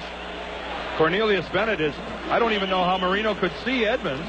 It appeared that Bennett was between Edmonds and Marino the whole time. Dan Marino still felt that he could force that ball in there, and it backfired. We talked at the top about how inconsistent and erratic Marino has been this year. A lot of good plays and a lot of bad plays. And that one obviously in the latter category as Harmon picks up about 2, taking it to the 16. The interception was the second of the season for Cornelius Bennett. The 15th interception thrown by Marino. To equal his, well, he now has 16 touchdown passes, counting the one tonight. Well, every offensive team runs upon some hard times, and when that happens, you need your defense to get your bacon out of the fire, and that's where the Dolphins are right now. The Miami defense somehow, some way, has to jar the ball loose, turn it over, force a field goal that's missed, whatever. Harmon, 2nd and 7. Stays inbounds and stays inbounds to the point. He's close to a first down at the 8-yard line. I think this bacon is getting a little crisp, man. It's about to. The Buffalo Bills attacking the perimeter. The way they're doing it, they're using Carl Byram very effectively as a lead blocker. And look how the Buffalo backs are able to string it out, almost all the way to the sidelines, then make a cut upfield. And normally you'd expect that pursuit to be there to cut them off, but it's not the case.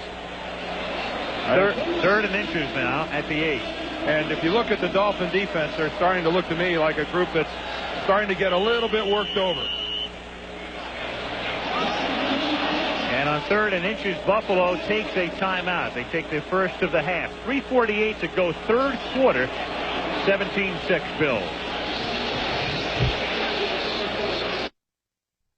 I don't know about you guys, but I am beginning to believe in the Buffalo Bills, and I think a lot of people are week after week as the season moves along. How can you not, the way they play defense? And what I'm impressed with tonight, the way they're handling the line of scrimmage offensively as well, Frank. They're very close to a 10-1. There's nobody else like that. Bills have it 3rd down and inches at the 8-yard line of the Miami Dolphins, on top by 11. And it's Jamie Mueller for a first down. It'll be 1st and goal at the 6. So Riddick can dive and Mueller can do a sort of a semi-dive. Riddick's dive is about a 9.6. Mueller is more like a 7.3, but it's got the job done. That's done it now, though. They really have no big name backs in there. Their biggest name, the rookie from Oklahoma State, Thurman Thomas, not even around. If we look at Mueller one more time, but Mueller, a lot of power, good blocker. Ronnie Harmon can come in there and give you good running, but can also give you a good receiver. And take a look at it at regular speed. You can see it. It happens rather quickly in there, and it's very loud. That's Jackie Shipp, number 50, that came over the top for Miami and made the hit. But by that time, Mueller had way too much forward momentum, and Shipp ended up going backwards. Certainly can't fault the Miami defensive team for effort. I mean, they are being game. They're right in there, and they're peppering the ball carrier. But physically, you just get the impression that Buffalo just a tad superior. On 1st and goal from the 6. Ronnie Harmon takes it into the end zone. With so much blocking, he could start celebrating at the 2, thanks mainly to a block from Carl Byram. And that's a great way to get some ribs broken, Ronnie. Start doing a little showboating on the 2-yard line. I mean, that's a good way to miss a couple games. Bruce Smith did some celebrating last week and got chop blocked later because of it. Yeah, that was last week in their game at Seattle. Smith had a couple sacks early in the ball game and did his fake heart attack where he puts his Fred Sanford routine where he's having the big one, and Ron Mattis took exception to that and came in and put the crunch on him. And the league is still examining the tape of that incident. Scott Norwood's extra point is good with 3:02 remaining in the 3rd quarter. And so after the interception by Bennett, Kelly and the Bills take it in. And Buffalo now leads 24-6. Again, Metzelaars, who was the lead blocker on the Bills' prior touchdown, the lead blocker once again. Pick number 88. 6'7", 250-pounder, just chicken blocking along the line of scrimmage, but he ties up his man, and that's what he's supposed to do. Well, the folks in Buffalo pretty shortly will be able to hear something they haven't heard in 22 years. and that is tickets for a home playoff game will soon be on sale.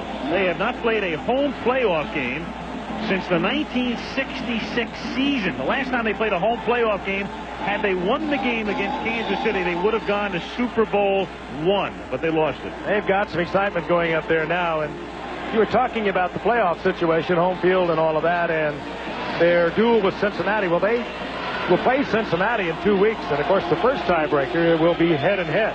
That will fill up Rich Stadium. But they right now will have a 2-game advantage on Cincinnati, and at least 2 on everybody in the conference as you look at Bennett, who made the interception. And they'll be on the verge of clinching the AFC East because they'd have a 4-game lead with 5 weeks to go.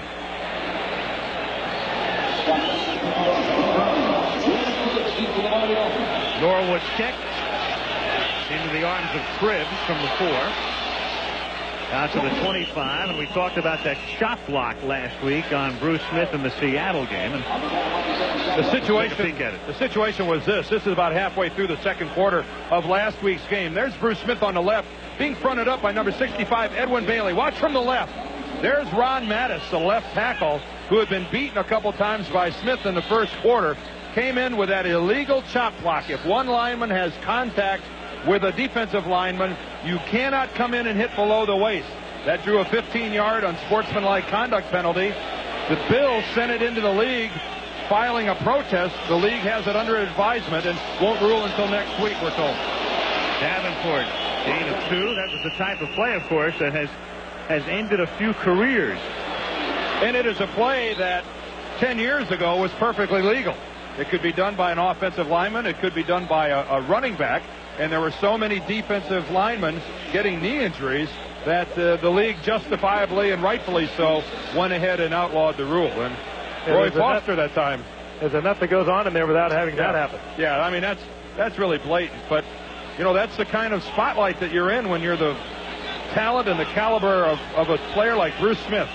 Reggie White's the only other guy that comes to mind that I can mention in the same sentence with Bruce Smith. On 2nd and 7, Marino fires. The catch is made by the tight end, Edmonds.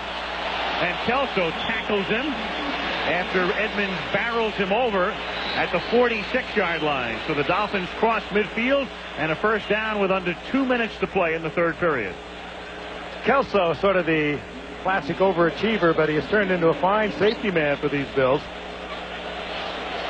And Bruce Smith getting double teamed. You'll see 27 Lorenzo Hampton circle around, and they really work on Smith at the line of scrimmage. That's Roy. You touched on it, Dan. You said you're that caliber player. You're going to attract that kind of attention. That was Roy Foster, the left guard, with both hands on Smith's face mask. 26-yard pickup on the play, and Marino under pressure. That time has it intercepted again. Kelso to the 40. And Kelso to the 46-yard line. He's tackled by John Giesler. Mark Kelso having a tremendous season.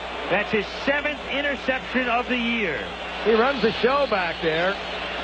3.5 grade point average out of William & Mary. Came up as a free agent and has taken charge at the defensive secondary. There he is, fine young man off the field also. He's the Travelers Man of the Year for these Buffalo Bills. For not only playing as well as he's playing, outstanding football, but for his work in and around the community. Smith getting in late there on Dan Marino. The ball was already gone, but really just a very poor pass from Dan Marino. Trying to find Mark Duper, but the ball severely overthrown right to Kelso. Now the Bills in the 46, and Ronnie Harmon through the line, and he crosses the 50. Is tackled at the Miami 47-yard line, and some of the crowd begins to head for the interstate. And a lot of the Miami detractors, fans that would like to see the Dolphins do better, are going to say on a play like that, maybe Dan Marino is better off taking the sack. Maybe you can't throw it every down. Sometimes when no one is open, a quarterback has to eat the football, and this is where the consecutive games without a sack, they're working on 7, becomes a liability rather than an asset. 2nd down and 2. And Riddick goes through the middle and picks up the first down on second effort to the 41-yard line. The Dolphins, by the way, as Dan mentioned, trying to go 7 consecutive games without a sack. 6 is the NFL record. No team had ever gone 6 consecutive games without allowing a sack. Michigan against Ohio State, game 1 of the doubleheader Saturday. And in the battle for the Rose Bowl, USC against UCLA. Pete and Aikman hooked up in a Heisman duel as well this Saturday on college football. And I don't envy either USC or UCLA having to beat an underdog Michigan team in the Rose Bowl. Once you look one more week down the line, it'll be USC and Notre Dame. And we'll be at the Stick next Monday night, huh? Each team 6-5 in San Francisco. The Redskins and the 49ers. Into 3 here, 24-6. Buffalo. Back after this message about an upcoming show on ABC and a word from your local station.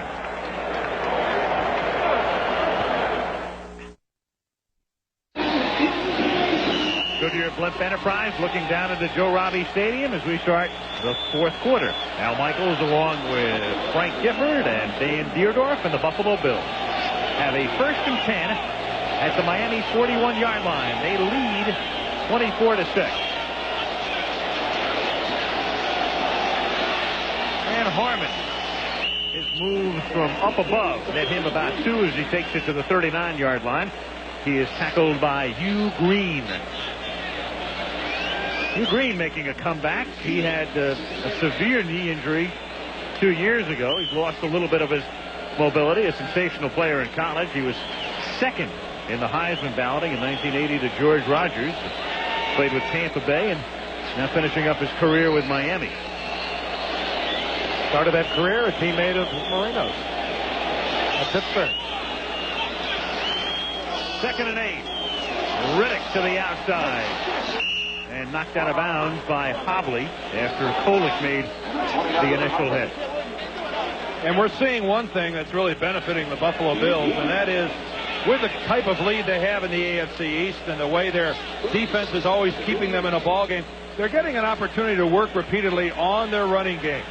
They're getting a chance to work on a running game that if a lot of playoff games have to be played in Buffalo in that cold weather, what an asset that would be. You can keep talking about a running game. You've got total concentration, my man. Thank you very much. Thank you very much. Was Dan saying something? That was a test from the truck, and I hope I passed. 3rd down and 7 from the 38-yard line. Andre Reed hit at the 31-yard line, very close to a 1st down. Hit by Jarvis Williams, one of 9 rookies on this Dolphin roster. And they have opted to go for defensive picks in the last 3 years as their top selection. Williams, a number 2 pick. But that tells you what Miami was looking to do, and they think they're on their way to reestablishing a defense which had really gone south. And we talk about the Bills and maybe not having the great names because they have not had the national TV exposure over the years, but they have 14 regular starters who were 1st or 2nd round draft picks. Now that's the most of any other team in the NFL. The most any other team has would be 11, the 1st and 2nd round starters. Harmon, who looked like he was looking downfield for a moment as if to pass, packs it in and picks up 1 and is knocked back by Lifford Hobley. It'll be 2nd and 9. I guess if this was a sports telecast on the local news, this would be the news notes section. But I guess one of the things we ought to touch on is the first coaching casualty today as Darryl Rogers was fired as coach of the Detroit Lions and replaced by Wayne Foss. And I guess the loss to Tampa Bay yesterday was just more than William Clay Ford could stomach as owner of the Lions. From your hometown, Dan. Canton, Ohio. That loss combined with the fact that about 25,000 looked on in the vast Silverdome. 2nd and 9. Reed on an end around, and Andre is stopped just short of the 1st down. It'll be 3rd and 1 as Jarvis Williams again is in on the tackle. Andre Reed's having a great year. He doesn't have that blazing speed, but when you watch him, you know right away he's got the quickness. Came into tonight with 48 receptions, one of the top receivers in the league, and he can do a lot of things out there. Bills really don't have blazing speed to get deep, but Reed represents what they do have. Well, he sure likes to play on Monday night, doesn't he? Had a big game against the Jets. There at Giant Stadium when we had that game, and then another solid performance here tonight. And the Bills as a team don't seem to object to playing in Monday night games. That was the night a lot of people began to believe the Buffalo Bills were for real. Riddick on a 3rd and 1 inside the 10 and down to the 2-yard line. Another big night for Rob Riddick, who last week took over in the first quarter when Thurman Thomas was hurt. And again, with Thomas inactive tonight, Riddick gets a chance to shine, and that's exactly what he's doing. I think back to that Monday night game against the Jets. That's the night that the Bills really burned up Giant Stadium. Really, literally. Riddick again, ordinarily he works inside. Good block, kicking out the cornerback. And then Opperdahl makes the miss, and Riddick is on his way.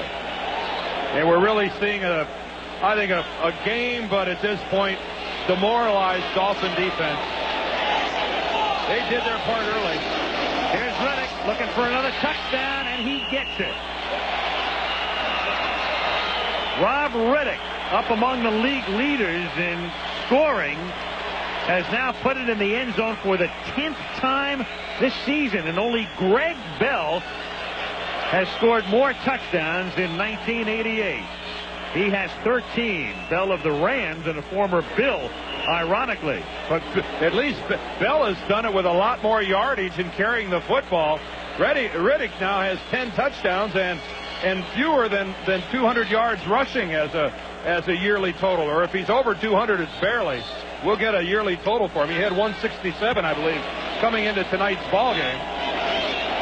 Norwood's extra point is good. Well, that was the 64th time he's carried the football this year, and the 8th time he scored a touchdown on the ground. Not bad. 1 out of 8, and Buffalo routing Miami 31-6.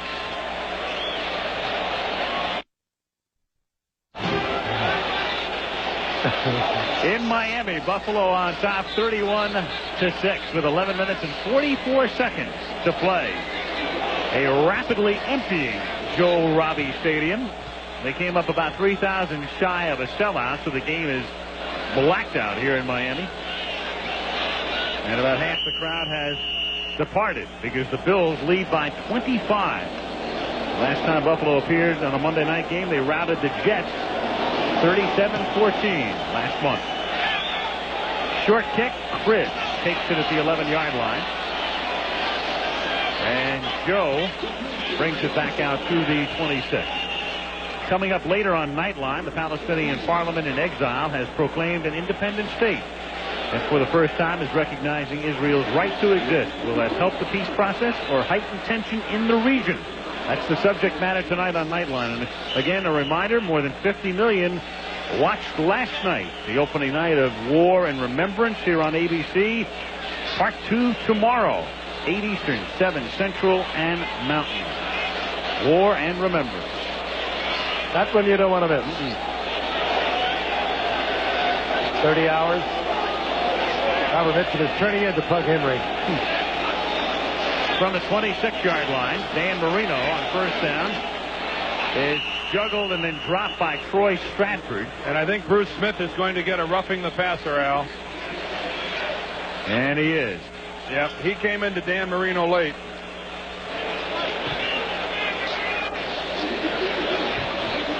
It's a little bit frustration for a defensive lineman who goes against Marino because he always seems to get rid of him.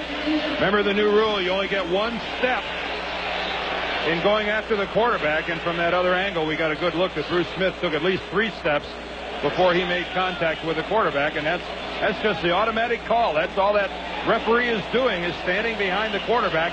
His first job, priority number 1, protect the quarterback. And that time a good call against Buffalo.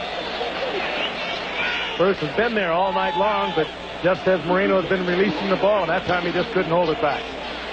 Well, protecting the quarterback is something that hasn't happened a lot through the league this season. The irony in this game is that you've got 2 premier quarterbacks, and both have been healthy through the course of the year, and that's news these days. From the 41-yard line, Marino throws to Jensen, who makes the catch over the middle and takes it to the 47-yard line for a pickup of 6. On the subject of injuries, the Bills very fortunate this year.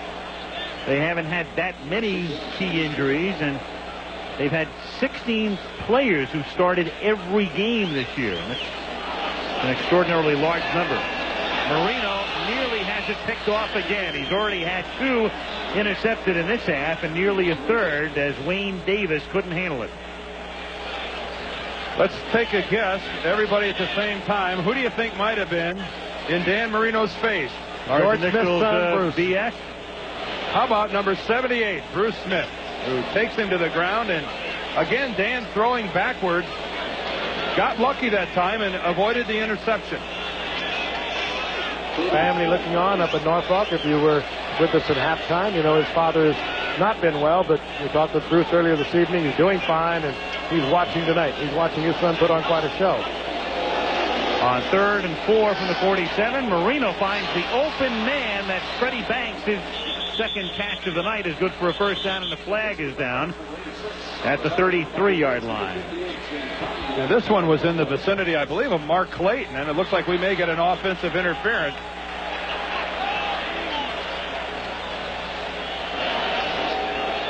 Shule has seen too much of this year, and we mentioned before. Pass interference. Number 83 offense. 10-yard penalty from the previous spot. Repeat, third down. That was a pick play.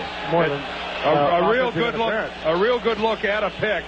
Here's Mark Clayton in the slot. Watch him come to the outside and pick off the Bills defense so his own man can loop in from behind. This is a classic look at the pick.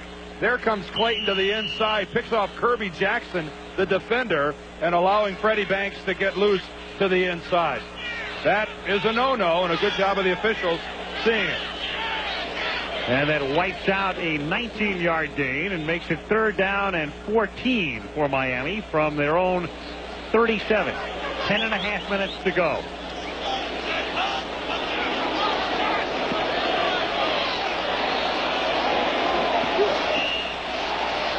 And the pass is incomplete at the 47-yard line.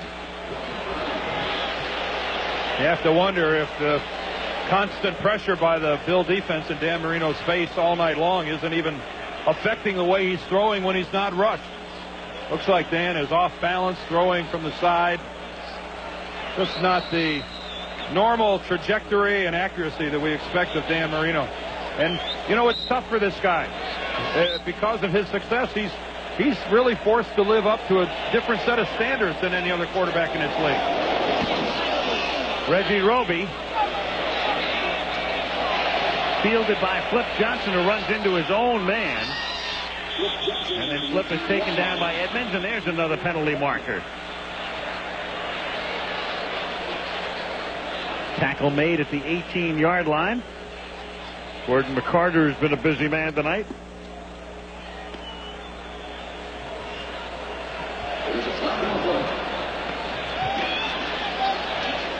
Read the lips there. We're going to have a face mask call.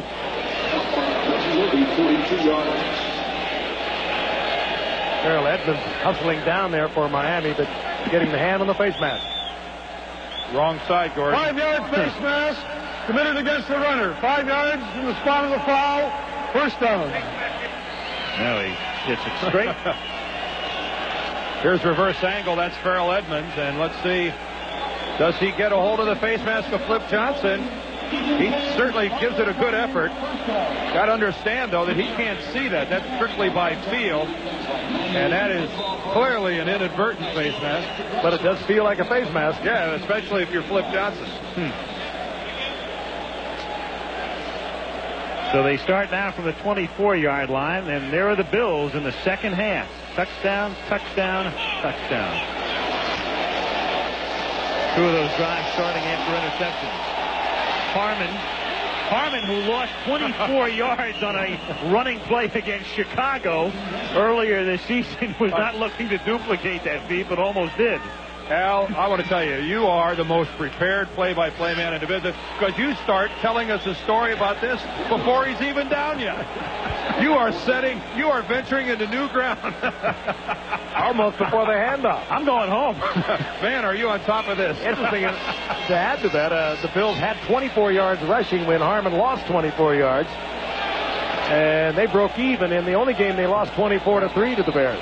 Yeah, let me tell you, we're hurting if we're telling Bear stories. Well, I'm sitting here reading a book entitled The Life and Times of Malibu Kelly Hayes.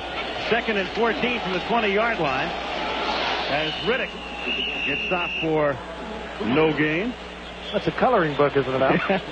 Eric Kumaro, the #1 draft choice of this year from Ohio State, gets in there and makes a good play. And the Dolphins are really pleased with the way he's coming on. Big guy, 6'7", 260. Well, the in vogue term these days in the draft, when you pick somebody who surprises the supposed experts, is a reach. And he was the #1, as they say, reach in this year's draft. 3rd and 13 from the 19. Little shovel to Riddick. Out to the 31, and I know every time I see that play, and you do too, Frank, we think of Lee Grosscup. Oh, he was the master. Little shovel pass. Where is Lee wandering around tonight? Lee is he's announcing University of California football in the Bay Area, a job held by Marv Levy a few years ago before he got back into coaching. That's a good way to work it in there. Yeah, there he is. Marv, a Phi Beta Kappa from Cole College. Been around. Coached at Kansas City, went up and coached in Montreal. Was with George Allen, as I mentioned earlier, with the Rams, later the Redskins. Very loyal man. He brought Ted Marchibroda along with him, who he met under George Allen with the Washington Redskins. Did the same thing for his defensive coordinator, Walt Corey from Kansas City. The Bills have just let the clock run down. They're going to take a 5-yard delay of game penalty and go ahead and punt the ball away. You know, we've been talking about the draft and guys like Eric Kumaro. I think this is an interesting statistic talking about the Bills. They have really done it through the draft and done it through drafting successfully. 14 of their regular starters are either first or second round draft choices. Now that's, you talk about a team that's supposed to be good. I mean, when you have that many people who are starting, there were high draft choices like that. I mean, that's the way it's supposed to work. And the Bills are making the most of their draft choices. And, of course, with guys like Cornelius Bennett and Art Still and Leonard Smith, with other people's draft choices as well. Made the right trade, put it all together under Marv Levy, and they're on the verge of going 10-1 as his kick bounces at the 40. Schwades lets it bounce, and it rolls 15 yards from where it initially hit down to the 25-yard line. A 49-yard boost. 7:44 to go. Buffalo on top, 31-6.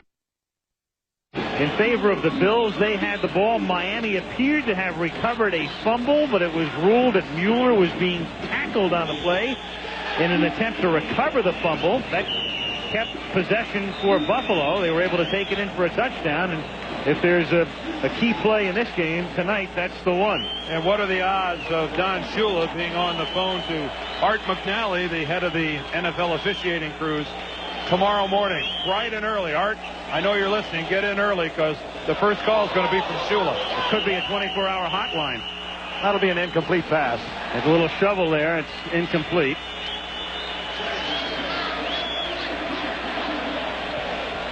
That's a forward pass is what it amounts to. Jaws. Ron Jaworski is the backup quarterback for Miami. Cornelius Bennett doing his job, #1, get upfield, and then attempting to react back to the inside and almost came up with that ball. That would have been an interception if he would have somehow been able to control that, but he did the next best thing, just totally disrupted the play. 2nd and 10 with Moreno out of the shotgun from the 25. Clayton makes the catch, and he's out to the 33-yard line, short of the first down by about 2.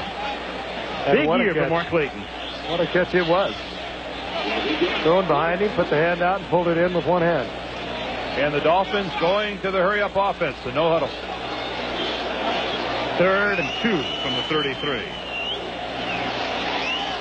And Moreno hits Clayton, and a first down. Clayton taken out of bounds at the 42-yard line. Clayton, in the last year of his current contract, Duper, you might recall, was a holdout, and Duper's not having a very good year in the first year of his new megabucks deal, and Clayton thinking about his future negotiation and putting himself in a pretty good position right now. Isn't that the way it is more often than that?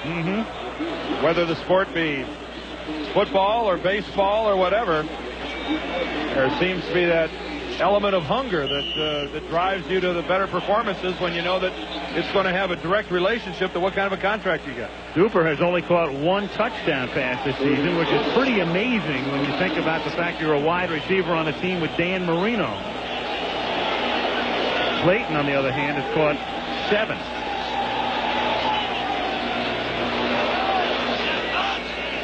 On 3rd and 12, it's Fred Schmerlis. Good piece on him in Sports Illustrated. Yep, it's encroachment. He knows it. 76 defense made contact. Still 3rd down. His brother has a master's in psychology from Massachusetts and said I needed to get all of the information I could so I could understand Fred. Here's Fred right here, and this will be Fred back about here before this play is over with.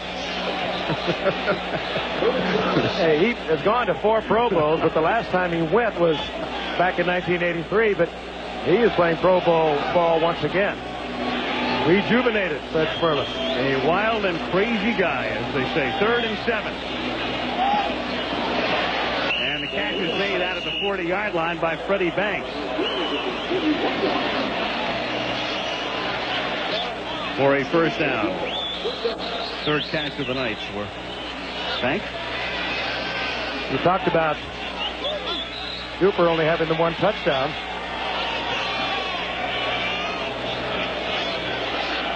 Marino threw for 359 yards last week and only got 10 points out of it. And a loss to New England. Clayton taken out of bounds at the Buffalo 48-yard line. You know something that's interesting, guys, is that here in Miami, some of the people that call into the talk shows and some of the writers and some of the local papers are saying maybe the game has passed Don Shula by. And isn't it incredible that some of the most, some of the winningest coaches in this game's history can take the heat they can take from both fans and from some of the press. I mean, I'm thinking of Tom Landry in Dallas, and Chuck Noll in Pittsburgh, and of course this guy Don Shula. Now, somebody's going to have to catch me in a rare mood to convince me that the game has passed this guy by. Me too. The guy has 1 losing season in 21 years as a head coach. That, to me, of all the achievements, 6 Super Bowls he's been to, is the most remarkable thing, that he is in only 1 losing season. I think the thing about Don Shula that has impressed me the most is his adaptability. And I'll talk about it after this play. On 2nd and 8, Clayton makes another catch. Boy, he's really padding the stats on this drive. It's his 4th catch of the drive, and he's out of bounds at the 42, 3rd and 4. Football coaches have this stigma of inflexibility. I have a system. You will conform to my system or you will not play. And here is a classic example of the guy that adapts the system to meet his players. When he had Zonka and Kick in that great offensive line, they ran the football. He didn't have that running game, but he has a quarterback named Marino and receivers like Cooper and Clayton. So what does he do? He leads the league in passing. I mean, to me, I think that's a tremendous compliment to a coach in his ability to read his players and mold the system around them. He's done it any way he's had to. 3rd and 5 as Marino has his pass dropped by Clayton at the 40. It wouldn't have been a first down anyway.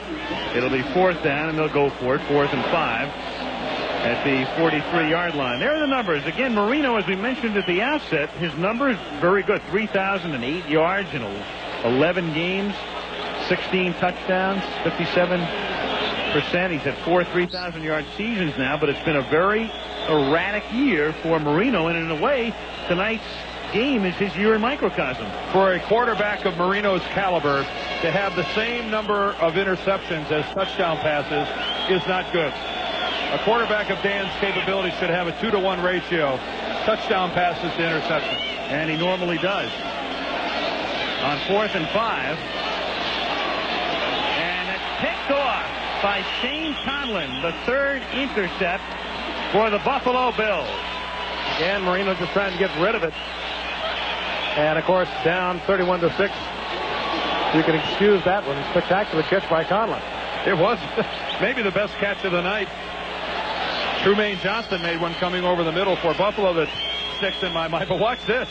I mean, but the sidearm throw, jumping up in the air, and that's a pretty that ain't all bad, guys.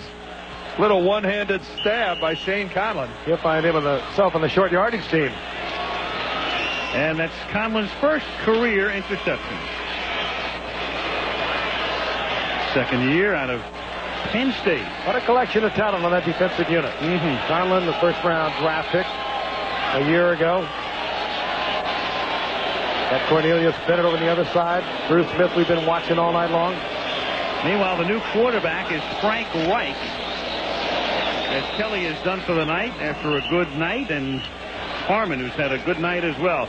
Funny thing about Reich, here's a guy who plays very little, but the most action he has seen this year was in the Jets game on Monday Night Football last month. And tonight he's in with 5.5 minutes to go. And that proves the Bills have been prime-time players this year. Routed the Jets at the Meadowlands on October 17, 37-14. Kelly can take the rest of the night off. And if I'm an AFC football player, the saying the road to the Super Bowl goes through Buffalo not only seems like a possibility, but a scary possibility at the same time. 2nd and 8 from the 44.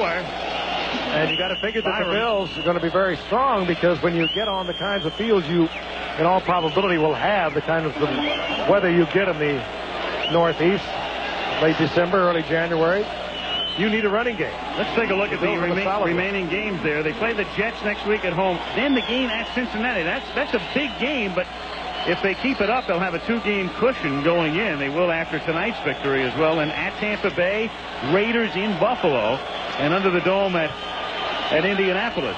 And we talk about that Cincinnati game being a big game. Again, you look ahead to that home field advantage situation in a possible AFC title game.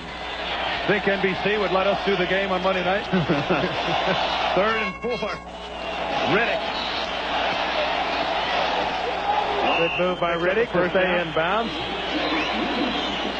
I think with this kind of lead, probably could have saved a little wear and tear on the body by taking it out of bounds.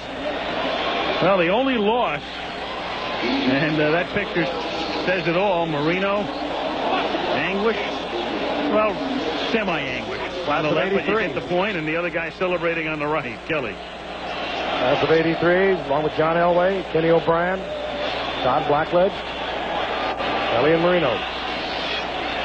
And Rob Riddick, one of the unsung Buffalo heroes, and fellows who are now coming into the consciousness of the public as the Bills get more exposure, and rightfully so. And their regions on Sunday afternoon, I am sure, will begin to expand shortly as well, as NBC and CBS make up their respective maps.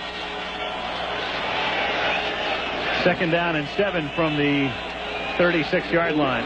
Well, we've got Michigan against Ohio State, and USC coming off a big victory last week against UCLA. And the Bruins needed some help to beat Stanford. USC squeaking by. Well, they squeaked by Arizona State. Michigan had to beat Illinois last week to clinch their Big Ten title and a trip to the Rose Bowl, and they've made that trip a number of times as the favorite. This is going to be a unique situation for Bo and his boys, going in there as an underdog.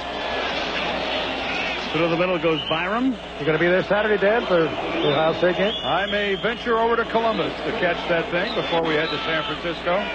Isn't Columbus on the way to San Francisco? Goodbye, Columbus. This telecast is presented by the authority of the National Football League. It is intended for the private use of our audience.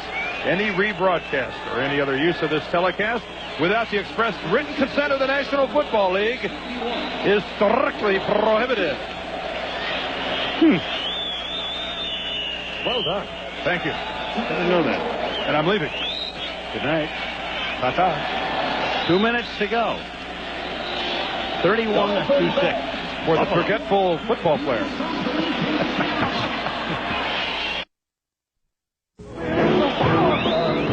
That's about the only celebrating going on tonight at Joe Robbie Stadium in Miami. You're speaking of the running game, Dan. Well, they have to cheer. They're paid to do so. Well, we're even getting some audio in there. We're even getting inside 2 minutes, and a pretty disconsolate group of Miami Dolphins. I have a feel for these guys. They tried tonight. They really did. And they're looking forward to a tough 5 weeks ahead, because this season is pretty much history. It's 3rd and 1, Buffalo at the 31-yard line. And a first down is picked up by Byram, so unless Miami stops the clock, this one is over in a minute and 50 seconds. And we can tell you the executive producer of Monday Night Football is Jeffrey Mason. Tonight's game produced by the Harvardian Ken Wolf. Harvardian. And directed by Craig Janoff, who has a new shirt. Our technical director is Joey Chavo. Associate director is Ben Harvey. Rob Biner, our halftime producer. Bill Freeberger, our tech manager. Ed McKinnon, our unit manager. And the gang all here at Joe Robbie Stadium as we wind this one down at the 29-yard line as Rob Riddick takes it to the 24. And our thanks, of course, to Mr. Univac, Steve Hurt, and Malibu Kelly Hayes, and Puyallup George Hill up here in the booth. Mark Amento on the computer. We'll be back here in a few weeks, won't we? We will be against Miami against Cleveland.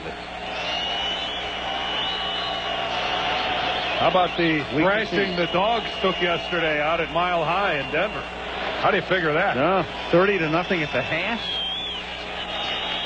Smile creasing the face of Marv Levy. Well, here's a man who's trying to get to the playoffs for the first time after a long coaching career in professional football. Canada and here in the NFL with Kansas City and now Buffalo. Oh, look at this. Oh, will they? Will they? Oh. They got him. He looks less than happy. I don't think Marv's into it. No. Not yet. But he wouldn't mind a few more of those. Imagine how that would feel in Buffalo in January. Oh, yeah, right. It would never hit the carpet. No way. No way. Marv wouldn't move again till May. It's over in Miami, where the Bills win it 31-6. Back in a minute.